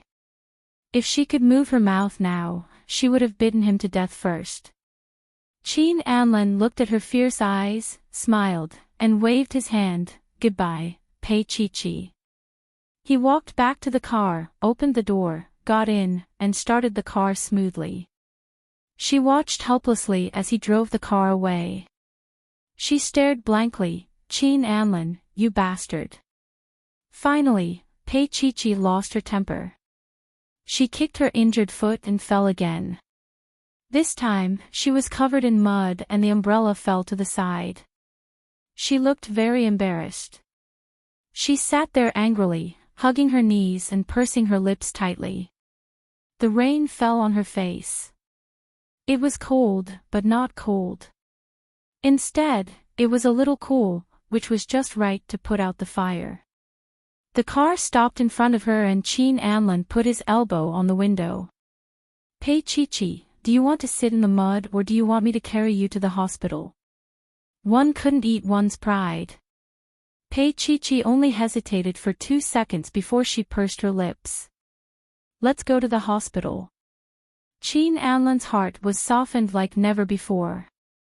The door opened, he got out of the car and closed the door. Step by step, he walked towards her. With every step he took, he felt as if he was doomed eternally. It wasn't that he didn't have a chance to escape, but he didn't want to. He was almost 30 years old, and this was the first time he liked a girl so much. For the first time, he didn't want to give up. He squatted down and helped her up, letting her lie on his back again. He picked up the umbrella and placed it in her hands. His shoulders were very broad, and the muscles on his back were very strong. It was probably because he had been training for a long time. Pei Chi-Chi put one hand on his shoulder and held the umbrella with the other. His feet weren't very painful, but he couldn't walk. Just like that, he carried her on his back and continued walking. Even when cars passed by them, he had no intention of stopping them. "Qin Anlin, are you crazy? It's going to be dark by the time we reach the hospital." Pei Chi-Chi was tired and hungry. She wanted to bite him. Qin Anlin chuckled. "Pei Chi-Chi, if it's possible, I want to walk until there's no more Tang Yu in your heart, and I'm the only one left."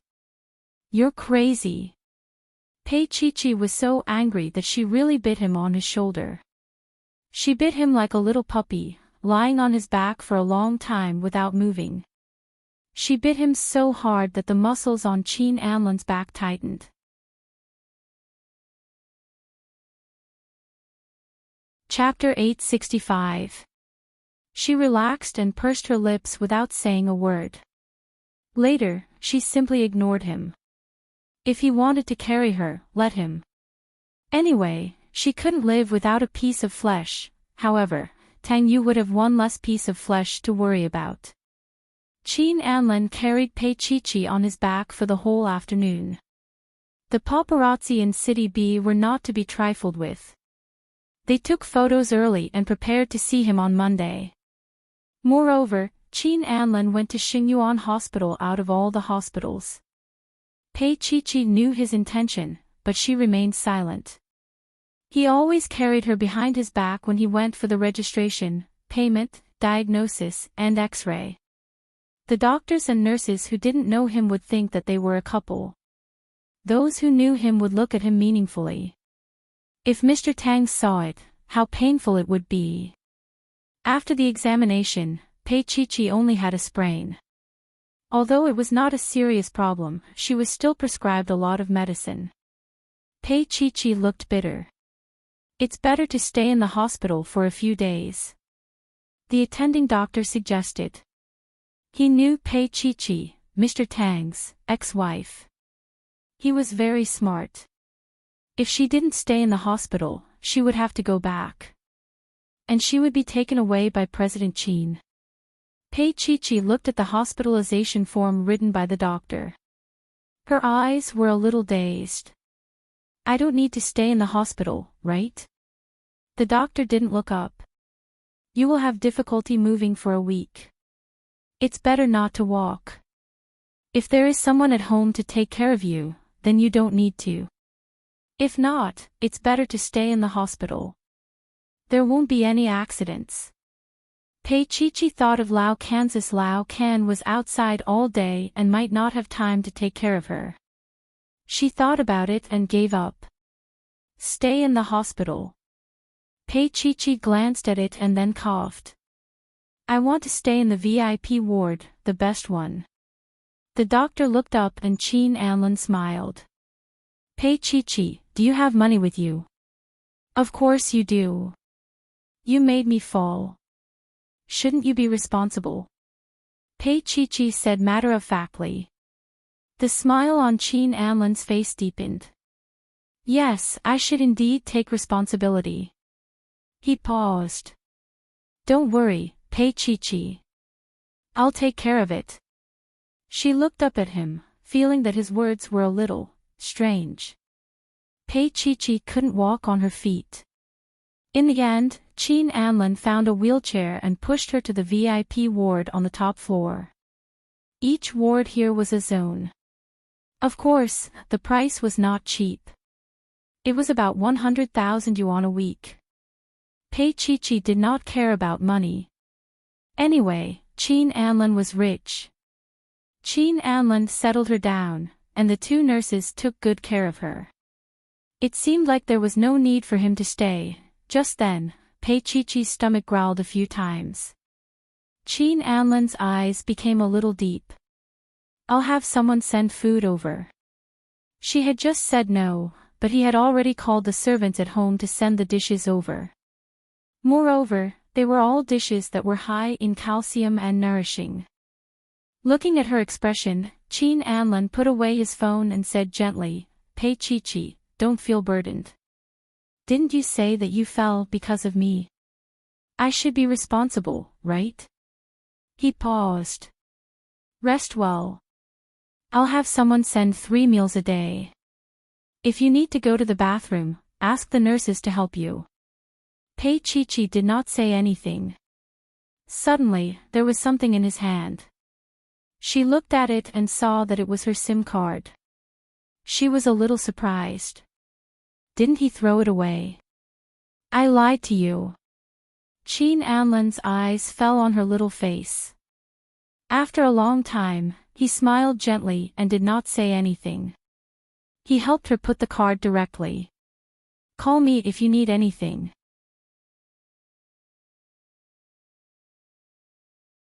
Chapter 866. Qin Anlin gestured with his hand. Before he left, he gave the nurse another order before leaving. Pei Chi was a little surprised that he left so quickly. She had been forced to carry him to the hospital for 3 or 4 hours, but he didn't shamelessly stay. Qin Anlin looked at her blank expression and felt warmth in his heart. Pei Chi, did you know that no matter how cold you look, you are actually a very soft and contradictory little thing? He didn't quite understand what attracted him to her before, but at this moment, he knew. It was this kind of awkward little temper that was very cute. He walked over and reached out to rub her hair, but for some reason, he gave up and said, I'll come to see you in a few days. Pei Chi wanted to say no, but Qin Anlin had already left. She stared blankly for a long time before she picked up her phone and dialed Old Can's number. The sounds coming from the other side of the phone were a little chaotic, mixed with a man's panting and a woman's impatient voice. Pei Chi rolled her eyes. Old Can was doing private work again. Old Can always said that she was looking for inspiration for art. Pei Chi directly said that he was a carnivore. Moreover, Old Can had a bad habit of looking for brainless women, saying that they were less troublesome. She waited for a long time before Old Can got rid of the woman on him and sat up. Pei Chi. Old Can, let me tell you a piece of bad news and a piece of good news. Her voice was nasal. Old Can leaned against the headboard and watched the little vixen crawl over again. Her little hand reached over again. He didn't care about her and snorted. tell me the bad news first. Pei Chi snorted. The bad news is that Pei Huan damaged your car. She skillfully lifted Pei Huan out. Sure enough, Old Can's breathing was messed up, and then he said in a rough voice, "It's fine if it's damaged. I'll buy you another one tomorrow." Pei Chi covered her face. Old Can was quite rich. When Old Can heard Pei Huan's name, he felt a little uncomfortable. He asked again, "What's the good news?" "The good news is, I'm in the hospital." Pei Chi's voice was nasal again, like a little lamb. Now, only in front of Lao Can would she reveal such a vulnerable side. Old Can cursed in a low voice, and then his voice sounded a little exasperated. "Bullshit good news. Pei Chi, where are you? I'll come over immediately."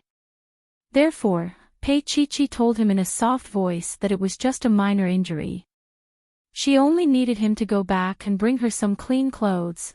Old Can hung up the phone and shook off the little fairy on his body. That little vixen had been pestering Lao Can for a long time. Seeing that Lao Can was willing to eat meat with her, she made a phone call and wanted to leave. The little demoness was naturally unwilling. She pestered Old Can and refused to let him go. Her voice was also extremely charming. "I don't care. Today, you're mine." Her little hand drew circles on his Xiong's fur. "You want to leave after just one time? Old Can, tell me, are you satisfied?" As she said that, the little vixen sat in Old Can's arms. Her voluptuous body made people want to vomit blood just by looking at it. She even kept swaying in front of Old Can's. Old Can's eyes were bloodshot. However, he had seen this kind of scene many times, so he didn't have much interest in it.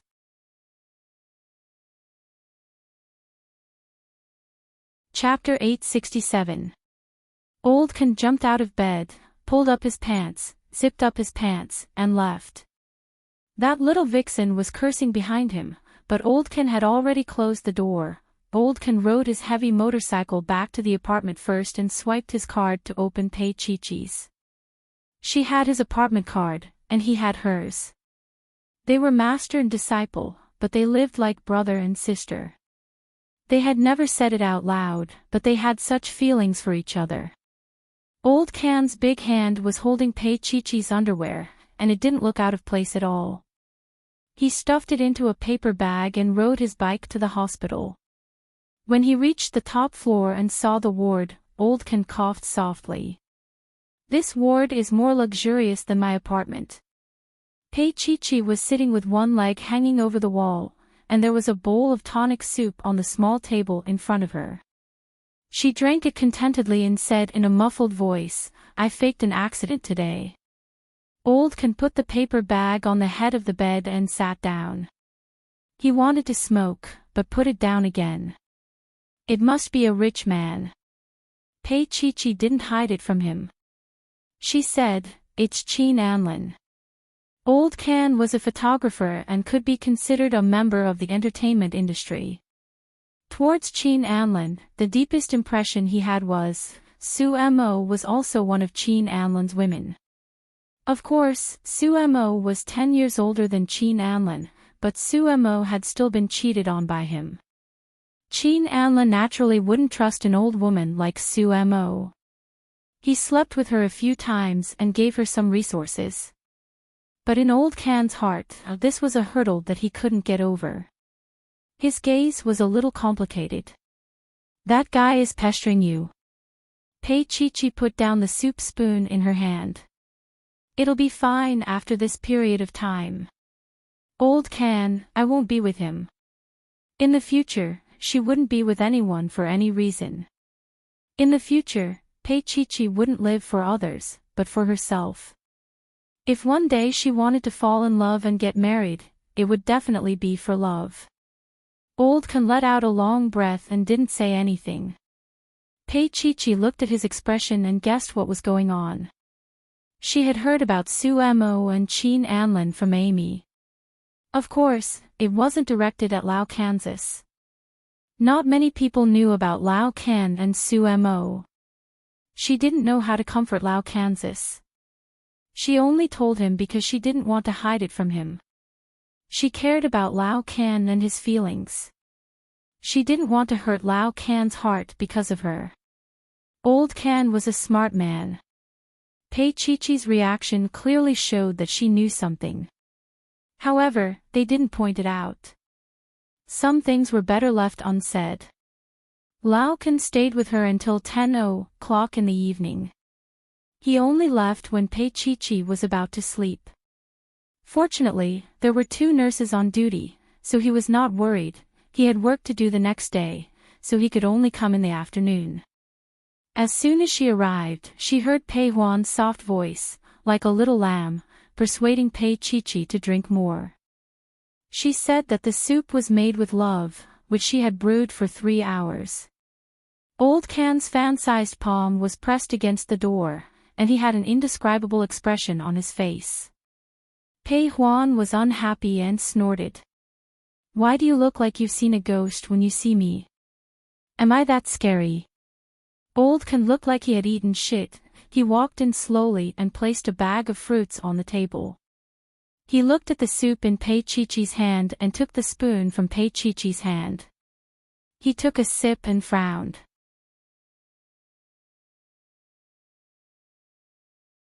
Chapter 868. Pei Huan's face changed. She took a sip of the soup in disbelief and immediately took the soup away from Pei Chi-Chi's hand. "It tastes so bad. Why do you still want to drink it?" Pei Chi-Chi laughed and looked at Pei Huan's clumsy appearance. "I just don't want your 3 hours of love to be wasted." Pei Huan bit her lip and didn't say anything. She quietly poured the soup away. After a while, she asked in a low voice, "Pei Chi-Chi, do you think I'm useless and useless?" "Not really." Pei Chi-Chi leaned against the headboard. "In fact, you're quite capable. For example." Before she finished, Pei Huan hurriedly interrupted her, "Say no more." She didn't want Lao Can to know that she had stolen Lin Jinrong. Although she didn't appreciate this savage, she didn't want Lao Can to know her past and know that she was such a bad woman. Pei Chi-Chi looked at Pei Huan and said slowly, "I just said that you're good at acting." Pei Huan's heart was lifted up high, but now it fell down again. She looked at Pei Chi-Chi and found a trace of mischief in her eyes. Pei Chi-Chi looked at Lao Can and Pei Huan, and then she laughed. It turned out that it was so fun to play tricks on others. Moreover, this person was Pei Huan, whom she used to hate the most. She hadn't laughed like this for a long time. Her whole face was glowing with a different expression. When Qin Anlin walked in, he saw such a scene. He stood at the door, leaning against the door, and looked at her deeply. Pei Chi-Chi looked up and saw him standing at the door, and the smile on her face disappeared. Qin Anlin walked in and said indifferently, "What are you talking about?" The atmosphere changed as soon as he came. Pei Huan naturally didn't dare to act rashly in front of him, or rather, she didn't want to see this person. Because she had slept with Qin Anlin and Lao Kansas. Although it was all once, she still had some integrity. She felt a little awkward, so she found an excuse and left. Pei Chi-Chi looked at Lao Kansas. He didn't look too good. He must have taken it to heart. She sighed. Just like how she disapproved of Pei Huan and Old Can from the bottom of her heart, she did not want Old Can to be with Su Mo either. People like Su Mo were too involved in worldly affairs and were obsessed with fame and fortune, but Old Can was different. Old Can was loyal to his friends. He was not restricted by the secular world, and his love was too deep. Come to think of it, he and Su Mo weren't young anymore. If Su Mo had the slightest intention of getting married, she wouldn't have delayed it until now. She said in a low voice, "Old Can, I have something to discuss with President Qin about compensation. You can go back first." Lao Can clenched his fists and looked at Qin Anlin indifferently. The muscles on his face twitched a few times. Fortunately, it was hidden by his beard. Pei Chi sighed inwardly as she watched Lao Kan leave. After Lao Kan left, Qin Anlin rubbed his nose. He seems to be prejudiced against me. Since he said that, he must have known something. Pei Chi did not play dumb. Instead, she sneered. Then you have to ask yourself if you've done anything. Qin Anlin would never tell Pei Chi about his relationship with Su Mo. He smiled. I've never done anything with old Can. Pei Chi knew what was going on when he avoided the main point. Qin Anlin put down the lunchbox in his hand and sat down. Are you angry? His tone was actually a little intimate. Pei Chi frowned. Qin Anlin, why should I be angry? He quickly changed the topic. Didn't you say you wanted to talk about compensation?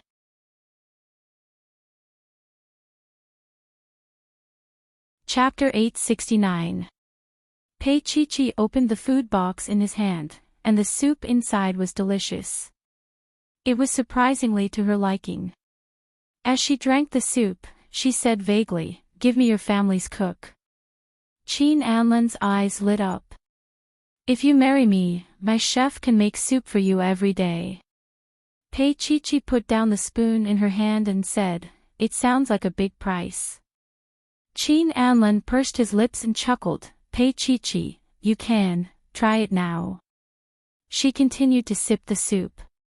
When she was done, her eyes were still lowered, but her voice couldn't be more serious. "Don't trouble old Kansas." Qin Anlin's gaze deepened.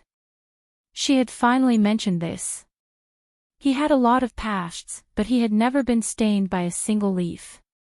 However, among the people he had slept with, one was Pei Huan, and the other was Su Mo, who had a little relationship with Pei Chi.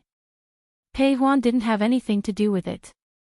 As for Su Mo, Pei Chi seemed to care about it, but she cared about it for old Kansas. Qin Anlin said in a deep voice, "I don't have anything to do with Su Mo, and I won't do anything to old Can because of it." His voice deepened. "Pei Chi, maybe my past is more exciting than Tang Yu's, but I promise it won't happen again." "Qin Anlin, I really don't need your guarantee." Pei Chi smiled. "But I'm very happy that you promised not to do anything to old Kansas." Qin Anlin couldn't help but smile when he saw her smile. Then, he cleaned up the dishes for her.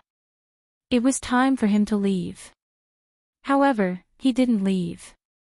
Instead, he sat on the sofa and dealt with some matters on his phone. After a while, his assistant also came over, bent over and whispered something. Qin Anlin was rarely serious. His side profile was handsome and compelling. If one looked closely, he would feel that he was more handsome than usual. He was also so dazzling that people would take a few more glances at him. Pei Chi was no longer interested in listening to some of the things that happened in the entertainment industry. Among them, there was no lack of international movie queens. It seemed that Qin Anlin was not very satisfied with that one. That was true. Sometimes, when the A-listers became arrogant, they would not be very obedient.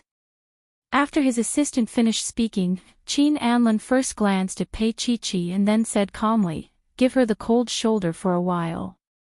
Tell the public that she's going to the United States to study." The assistant nodded and left. Later, a few higher-ups came and sat on the sofa with Qin Anlin to discuss some matters, such as investing in new movies. After they left, Pei Chi looked at him. "Is Empress Yi really going to be frozen by you?" Only the Chinese Empress, who was like the sun in the sky, could shine in Canada. The foreign media called her the Chinese star. But when it came to Qin Anlin, she was frozen just like that. Qin Anlin's voice was a little lazy. "She's too capricious. King Entertainment doesn't need a capricious artist." "Aren't you afraid that she'll leave?" Pei Chi quite liked Empress Yi. She sat up straight. "You have to know that with her current net worth, she can easily set up her own studio and receive a blockbuster.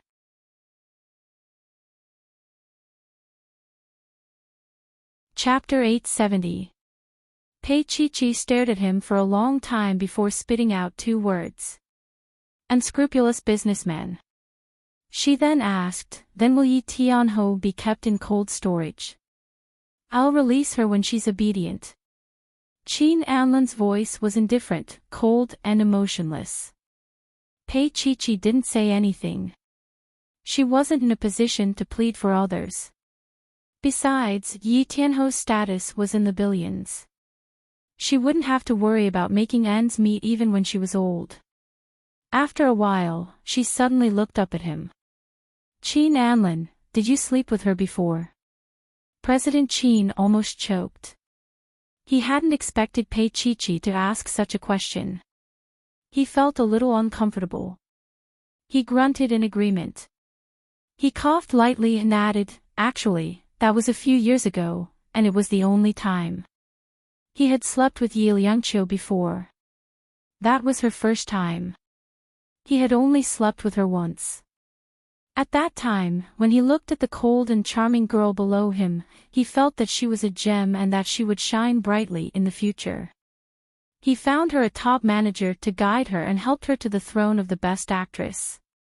Of course, there was a period of time in between when Yi Liangqiu was in a rebellious phase. She disappeared for half a year, and when she returned to King Entertainment, she was as thin as a ghost. Qin Anlan lost his temper for a while and put her in cold storage. Actually, she wouldn't be able to make a comeback if he didn't put her in cold storage. Because she was so thin, she didn't look good on camera at all. A year later, Yi Liangqiu returned to the public's attention. She amazed the public with a single feat and became an A-list artist of King Entertainment. Later on, she shone on the international stage. Qin Anlan rarely saw her. They would only see each other occasionally at award ceremonies. Yi Liangqiu cherished her reputation. After all these years, there wasn't even a single scandal. This made him very satisfied. But this time, it seemed to have touched a nerve. The company had arranged for her to study in the United States for 2 years. In the future, they would arrange for her to star in top Hollywood blockbusters, but Yi Liangqiu was unwilling. This was an opportunity that many people dreamed of, but she rejected it without even thinking about it. This made Qin Anlan quite angry. At this time, when Pei Chi asked if he slept, Qin Anlan remembered that he had slept with Yi Liangqiu once. To put it more crudely, he slept with an artist. When he said that, Pei Chi replied, "That's quite a pity. I've always liked watching her movies." Qin Anlan's eyes were clear. "Pei Chi, if you marry me, I'll let her shoot 1 movie a year." "Forget it." She ignored his crazy words. For a moment, the scene quieted down again. Qin Anlan smiled. "Why did you bring this up?" Pei Chi looked at him. "Let's not talk about this. I don't think we have anything in common to talk about." He smiled bitterly and didn't say anything else. He also felt that it was about time to leave. Otherwise, Pei Chi's eyes were as fierce as a little wolf dog's. It was quite scary. Qin Anlan went out and saw old Ken at the elevator door. He was surprised but not surprised. He walked over slowly. "Waiting for me." Old Ken didn't say anything. In his opinion, if he could solve it with his fists, he was definitely not blind. With a single punch, Qin Anlan received a panda eye, and his body crashed into the elevator wall with a bang. It was quite a frightening sight. Qin Anlan groaned in pain. His body leaned against the wall of the elevator for a long time before he calmed down.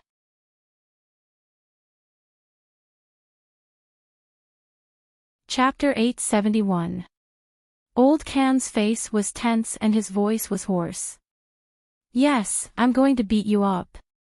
Qin Anlan didn't retort nor did he fight back. Of course, it was part of his ruse.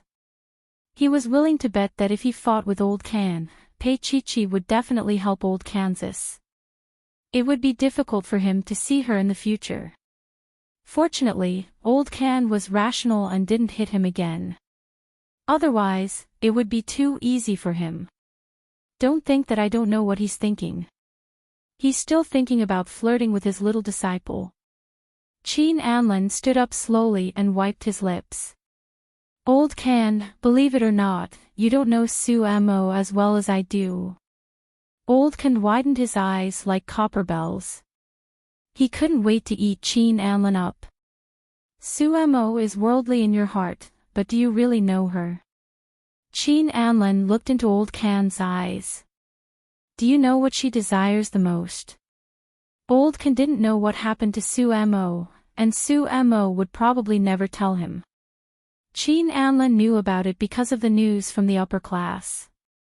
Just like how some men would talk about it with their closest friends after fooling around with a woman. He once heard that Su Mo was fooled by a rich man until she couldn't bear a child. The process must have been unbearable, and it would be the pain of Su Mo's life. She was most afraid that the people she cared about and loved would know about it. Old Can, let it go. Su Mo is already suitable for you. She's not the Su Mo of the past. Su Mo would turn back if there was a way back. Sometimes, it was just like that. After seeing too much of this world's brilliance, this world's good, this world's bad, this world's helplessness, what they wanted to find was still the him from before. However, things were different.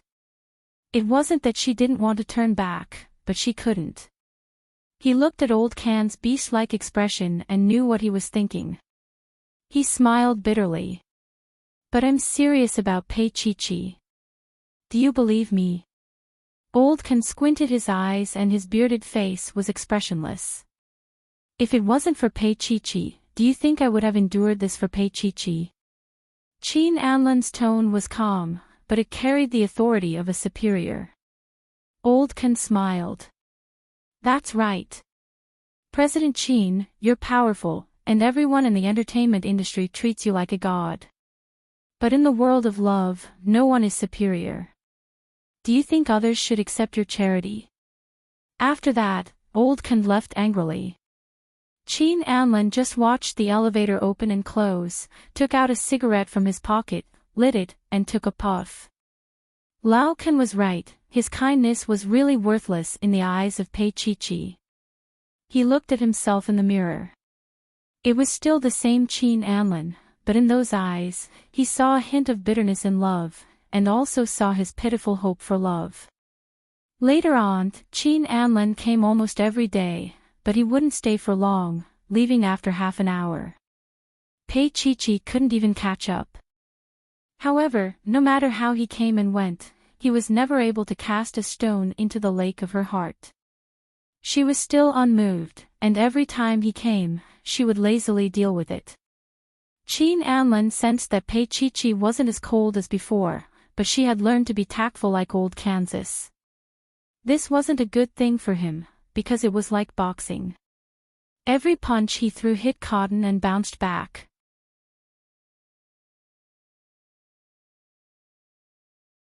Chapter 872.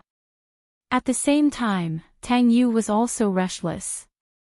See You on Monday had always been influential, and the headline of this week's edition was Chin Anlin and Pei Chi.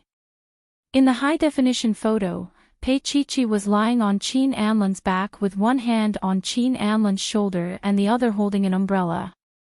Chin Anlin had an indulgent smile on his face, while Pei Chi was pouting, looking aggrieved. It was drizzling, and the man in black was carrying a beautiful girl on his back. It was a beautiful scene.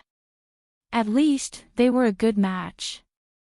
Tang Yu stood in front of the French window in the CEO's office, frowning as he looked out. That direction was Xingyuan Hospital. There was a newspaper on his desk. See you on Monday.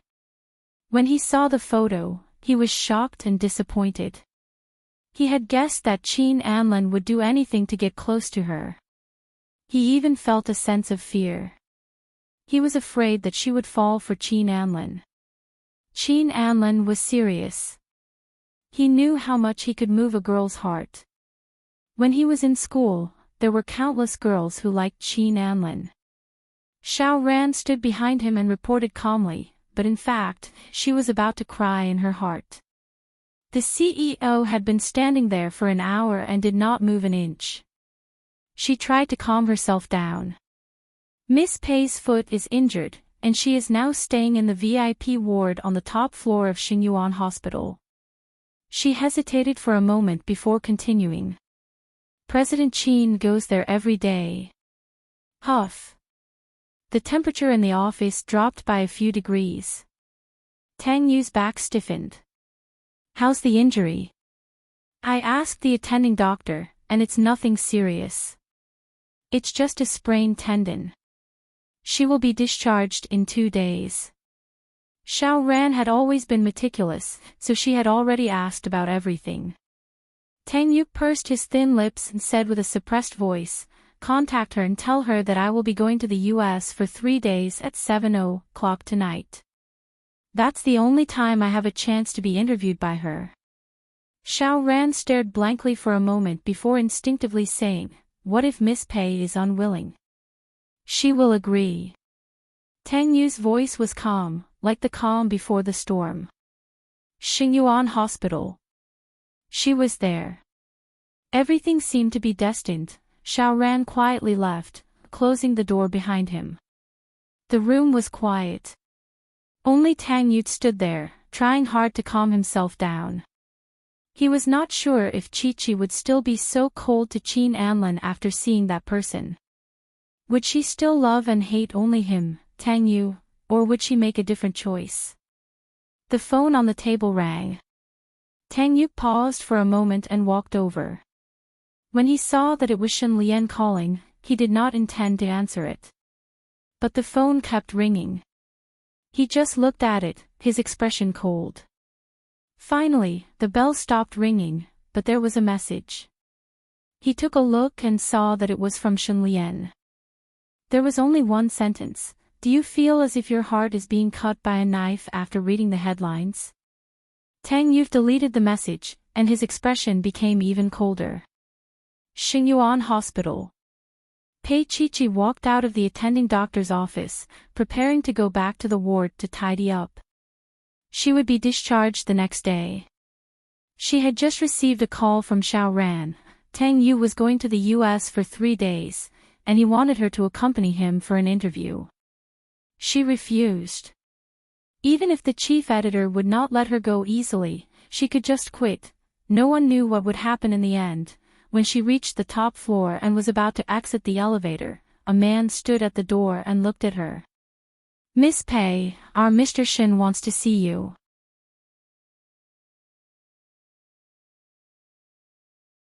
Chapter 873. Pei Chi-Chi took a step back vigilantly, and her eyes were guarded. "I don't know any Mr. Shin." The man smiled. "Miss Pei, do you still remember Mr. Shin Zhongshan?" Shin Zhongshan. Pei Chi-Chi was stunned. Her feet were as heavy as lead, and it was difficult for her to walk. She didn't know how she walked over. She only knew that when she stood in front of Shin Zhongshan, the sun was dazzling, but when it shone on her, she still felt cold. Shin Zhongshan saw her in his ward. He was sitting in a wheelchair, and from his back, his figure was not as good as before. He looked like a fat middle-aged man. When the door closed, Shin Zhongshan turned his head slowly, and his eyes fell on Pei Chi-Chi's face. His eyes were very complicated. At least, Pei Chi-Chi couldn't see through him. After a long time, she said softly, "Mr. Shin, what can I do for you?" His eyes were very clear, and she didn't need to beat around the bush. Shin Zhongshan's eyes were fixed on her for a long time, and then he said softly, "After you came back, did you go to your mother's grave to see her?" When he mentioned Xiao Ku, Pei Chi-Chi's lips tightened. Some truth was about to come out. And it wasn't what she wanted to see, and she didn't want it to be true. She even wanted to escape. She didn't speak, but just stared at the familiar yet strange man in front of her. At this moment, she was like a frightened little animal, and all the hair on her body was standing on end. Shen Zhongshan looked at the girl who was full of wariness, and he said slowly and deeply, "Chi-Chi, I am your father." As he said that, he gently handed a document to her. Pei Chi-Chi had seen that kind of document once. At this time, it was again. She looked down, and her eyes were a little sore. Then she smiled faintly and put the document back in Shen Zhongshan's hand. "Mr. Shen, I don't want to see it. I think you are all mistaken. My father is Pei Mingyi." As she said that, she was about to leave. "Chi-Chi, I made Xiao Ku pregnant. You and Tang Axian are both my children." Shen Zhongshan didn't hide anything. Pei Chi-Chi stopped in her tracks, her face was as white as snow. Tang Axian was also Shen Zhongshan's child. How could this be? Then she and Tang Axian would have the same father and mother. Shen Zhongshan slowly stood up with the help of the wheelchair and walked towards Pei Chi-Chi. His voice was low as he said, "There's a DNA test between you and me. I did it when you were pregnant, but my body refused to allow me to donate my bone marrow to Tang Axian." Bone marrow. Pei Chi-Chi was in a daze. Shen Zhongshan's voice was calm. "When you were 6 months pregnant, you were diagnosed with an acute blood disease." Pei Chi-Chi's ears were buzzing as if she had been struck by lightning. She took a step back and pressed her body against the door. Shen Zhongshan knew that she couldn't accept it, but he still said cruelly, "It was Shen Lian's bone marrow that saved you, but her condition is that Tang Yu divorce you." Was that why she thought Tang Ziyuan was her father? Pei Chi-Chi closed her eyes and shook her head violently. She had already guessed that Tang Yu wasn't her father and Tang Ziyuan wasn't her brother. But she didn't expect this to be the result. Also, Shen Zhongshan's voice was heavy. Tang Yu unconditionally gave 20% of Xing Yuan's wealth to Shen Lian, and he only has 31%. If he is with you, then this 20% could change the history of Xing Yuan. Pei Chi-Chi was stunned.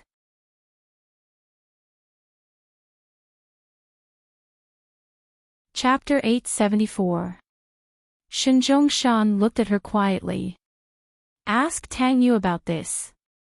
He didn't want to say such cruel words to her. Shen Zhongshan didn't know that. He didn't want to tell her that the child was really gone. Pei Chi-Chi's face was as pale as snow. Suddenly, she took the document from Shen Zhongshan's hand and ran out. Her feet were still hurting, but she didn't care. She wanted to see Tang Yu immediately. She wanted to ask him. Was the child really gone?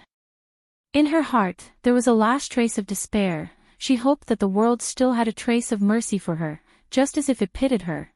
When she was outside, she quickly stopped a taxi and said Xing Yuan's name. The taxi driver sent her to the destination. She dropped the money and ran to the elevator. The receptionist didn't have time to stop her. Pei Chi-Chi stood in the elevator and looked at herself in the elevator mirror. Her forehead was full of sweat and her face was red. It had been a long time since she looked like this. The elevator reached the top floor. When the door opened, Xiao Ran was standing in front of it. Obviously, Xiao Ran had received a call from the receptionist. "Chi-Chi, the president is not here," Xiao Ran said with some embarrassment. Pei Chi-Chi pushed him away and walked towards Tang Yu's office. She stretched out her hand and hit the door hard. However, no one answered and the door couldn't be opened. Even so, she still hit the door hard. Xiao Ran saw that her hands were red and went forward to persuade her. "The president is not here. Why don't you come another day? Does he have time to see me?" Pei Chi-Chi kicked hard and didn't stop. She didn't care if she hurt herself at all. Her voice was excited and desperate. "Tang Yu, come out." She knew that he was inside. She knew that he didn't want to see her. She even knew that he wanted her to go to the United States with him for 3 days. What did he want to do? She kicked hard and made a scene shamelessly, but he still didn't open the door. Pei Chi held the document in her hand and slowly fell on the door. Her face was full of tears. In the office, Tang Yu sat at the desk with a cigarette in his hand. It wasn't that he didn't hear her cry, it wasn't that he didn't know the desire in her heart. However, he still decided not to tell her about Xiaoxin's existence for the time being. For the sake of Xiaoxin's safety and to ignite the anger in Pei Chi's heart. Because he knew that if she had Xiaoxin, she would think of Tang Xian's death. She would leave him. He needed time. He needed a fresh start with her. Originally, he wouldn't have let her know part of the truth so quickly. Everything stemmed from his agreement with Shen Zhongshan. Now, apart from Shen Yuan, Shen Lian could no longer threaten him. Tang Yu finished the cigarette in his hand and pressed the intercom. Tell her when I'm going to the United States. The second secretary immediately went to Xiao Ran and whispered in his ear. Xiao Ran was also in a difficult position, so he could only pass the message to Pei Chi. Pei Chi looked at Xiao Ran in a daze. America. She pressed her body against the door and pursed her lips tightly. After a while, she kicked the door hard and left as quickly as she came. Pei Chi went back to the apartment and packed her luggage like crazy. Seeing this, Lao Ken was envious. What happened? Pei Chi closed the suitcase and looked up at Lao Kansas. I'm going to the United States. The United States. Lao Ken couldn't help frowning. Why are you going to the United States? An interview. Pei Chi said quickly and then walked towards the door with her luggage. Lao Ken saw that her expression was not right, so he went forward and grabbed her hand. Chi, I can't let you go like this.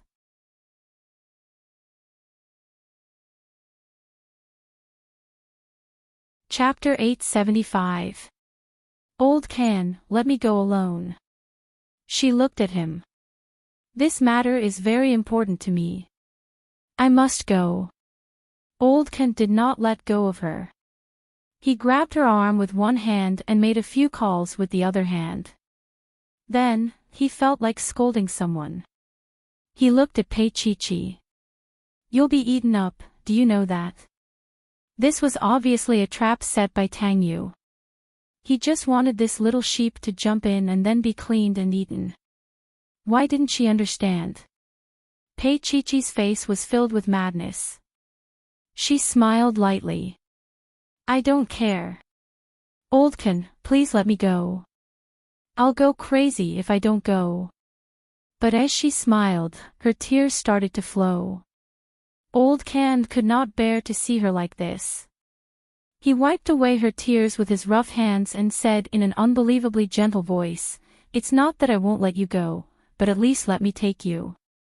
Pei Chi's lips were trembling. Old Can, thank you. Lao Can took the luggage from her hands, put one arm around her shoulder, and carried her downstairs. At this moment, Pei Chi realized how weak her legs were. There were still tears on her face. She looked ugly in the elevator mirror. She sniffled and said in a nasal voice, Old Can, am I stupid? Old Can's palm warmly touched her little head and rubbed it.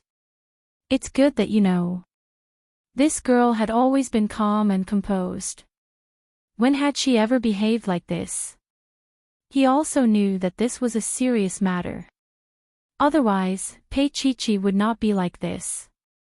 When they reached the ground floor, Old Can put her luggage in the trunk and went to get a visa from his connections before driving her to the airport. When they arrived at the airport, there was still an hour before Tang Yu's private plane took off and the sky was already dark. The airport was still brightly lit at night.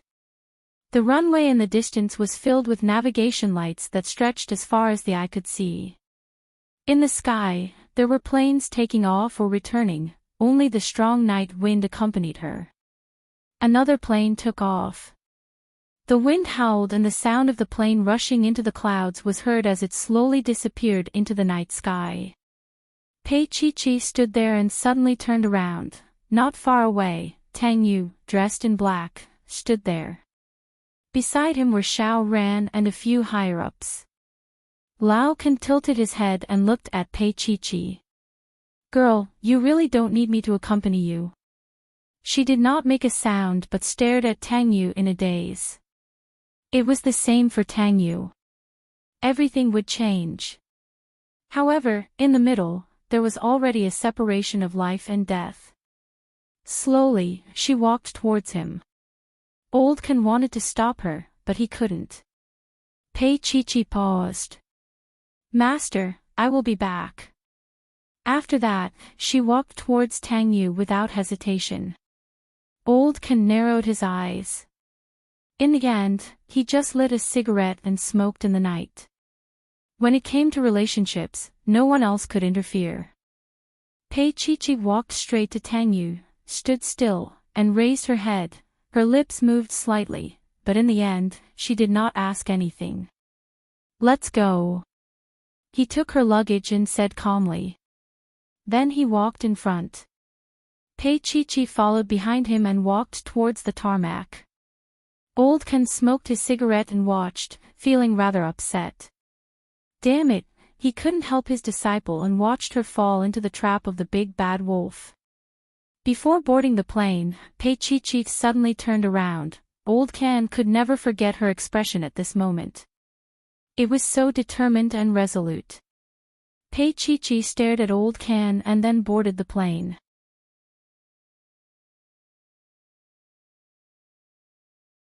Chapter 876. On the way back, Old Kan was listening to a sad song and smoking. Damn it, who didn't have a story to tell?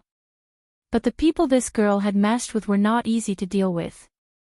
Look at Qin Anlin, he was a powerful person.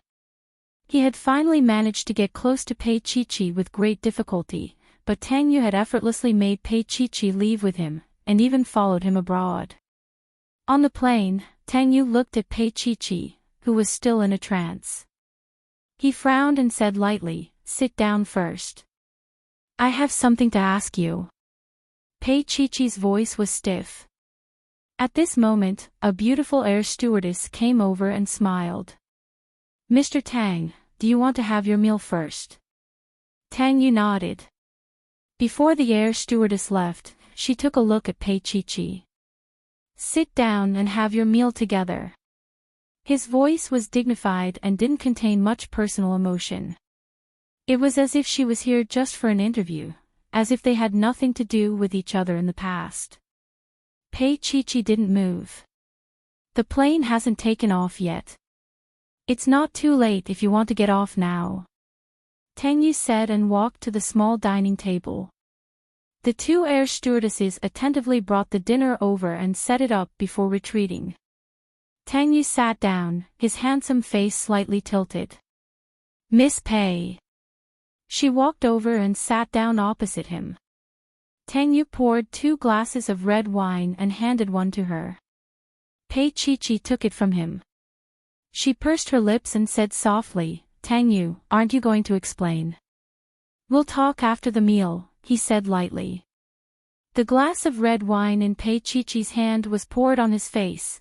The dark red wine dripped down his handsome face and stained his clean white shirt. He was in a sorry state.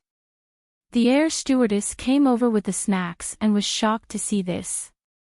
She instinctively picked up a tissue and wanted to wipe it off for Tang Yu. But he just sat there and said coldly, "Get off." The air stewardess was stunned. Tang Yu repeated, "Disembark." When everyone left, only the two of them were left in the spacious room. Tang Yu picked up a tissue and slowly wiped the wine stains off his face, while Pei Chi kept staring at him. After a long time, he finally composed himself and looked at her. "What do you want to ask?" Pei Chi was eager to know, but at this moment, she was a little timid, his lips trembled, and he couldn't say a word for a long time. Tang Yu looked at her and said calmly, "What Shen Zhongshan told you is true. Tang Axian, you left so quickly because of me. Is that so?" Pei Chi closed her eyes. Shen Lian told Tang Xian, right? So, that little fool ended his own life so easily, just so that she wouldn't feel guilty when she woke up, so that he wouldn't feel sad when he saw her leave. She had never done anything for Tang Xian, but Tang Xian had done so much for her. Pei Chi felt like her throat was blocked. She thought that her pain had reached its limit. But she didn't expect that it would be even more painful. She closed her eyes, and the image of Tang Xian filled her mind. Tang Xian called her Chi, and said that her cooking was delicious. Tang Yu didn't say anything, which was a tacit agreement. Pei Chi closed her eyes, and her heart was broken. What about the child? She closed her eyes, and her voice was choked. You can let me give birth to the child. This time, he answered her, because I don't want to lose you. Her eyes were still closed, and tears flowed down.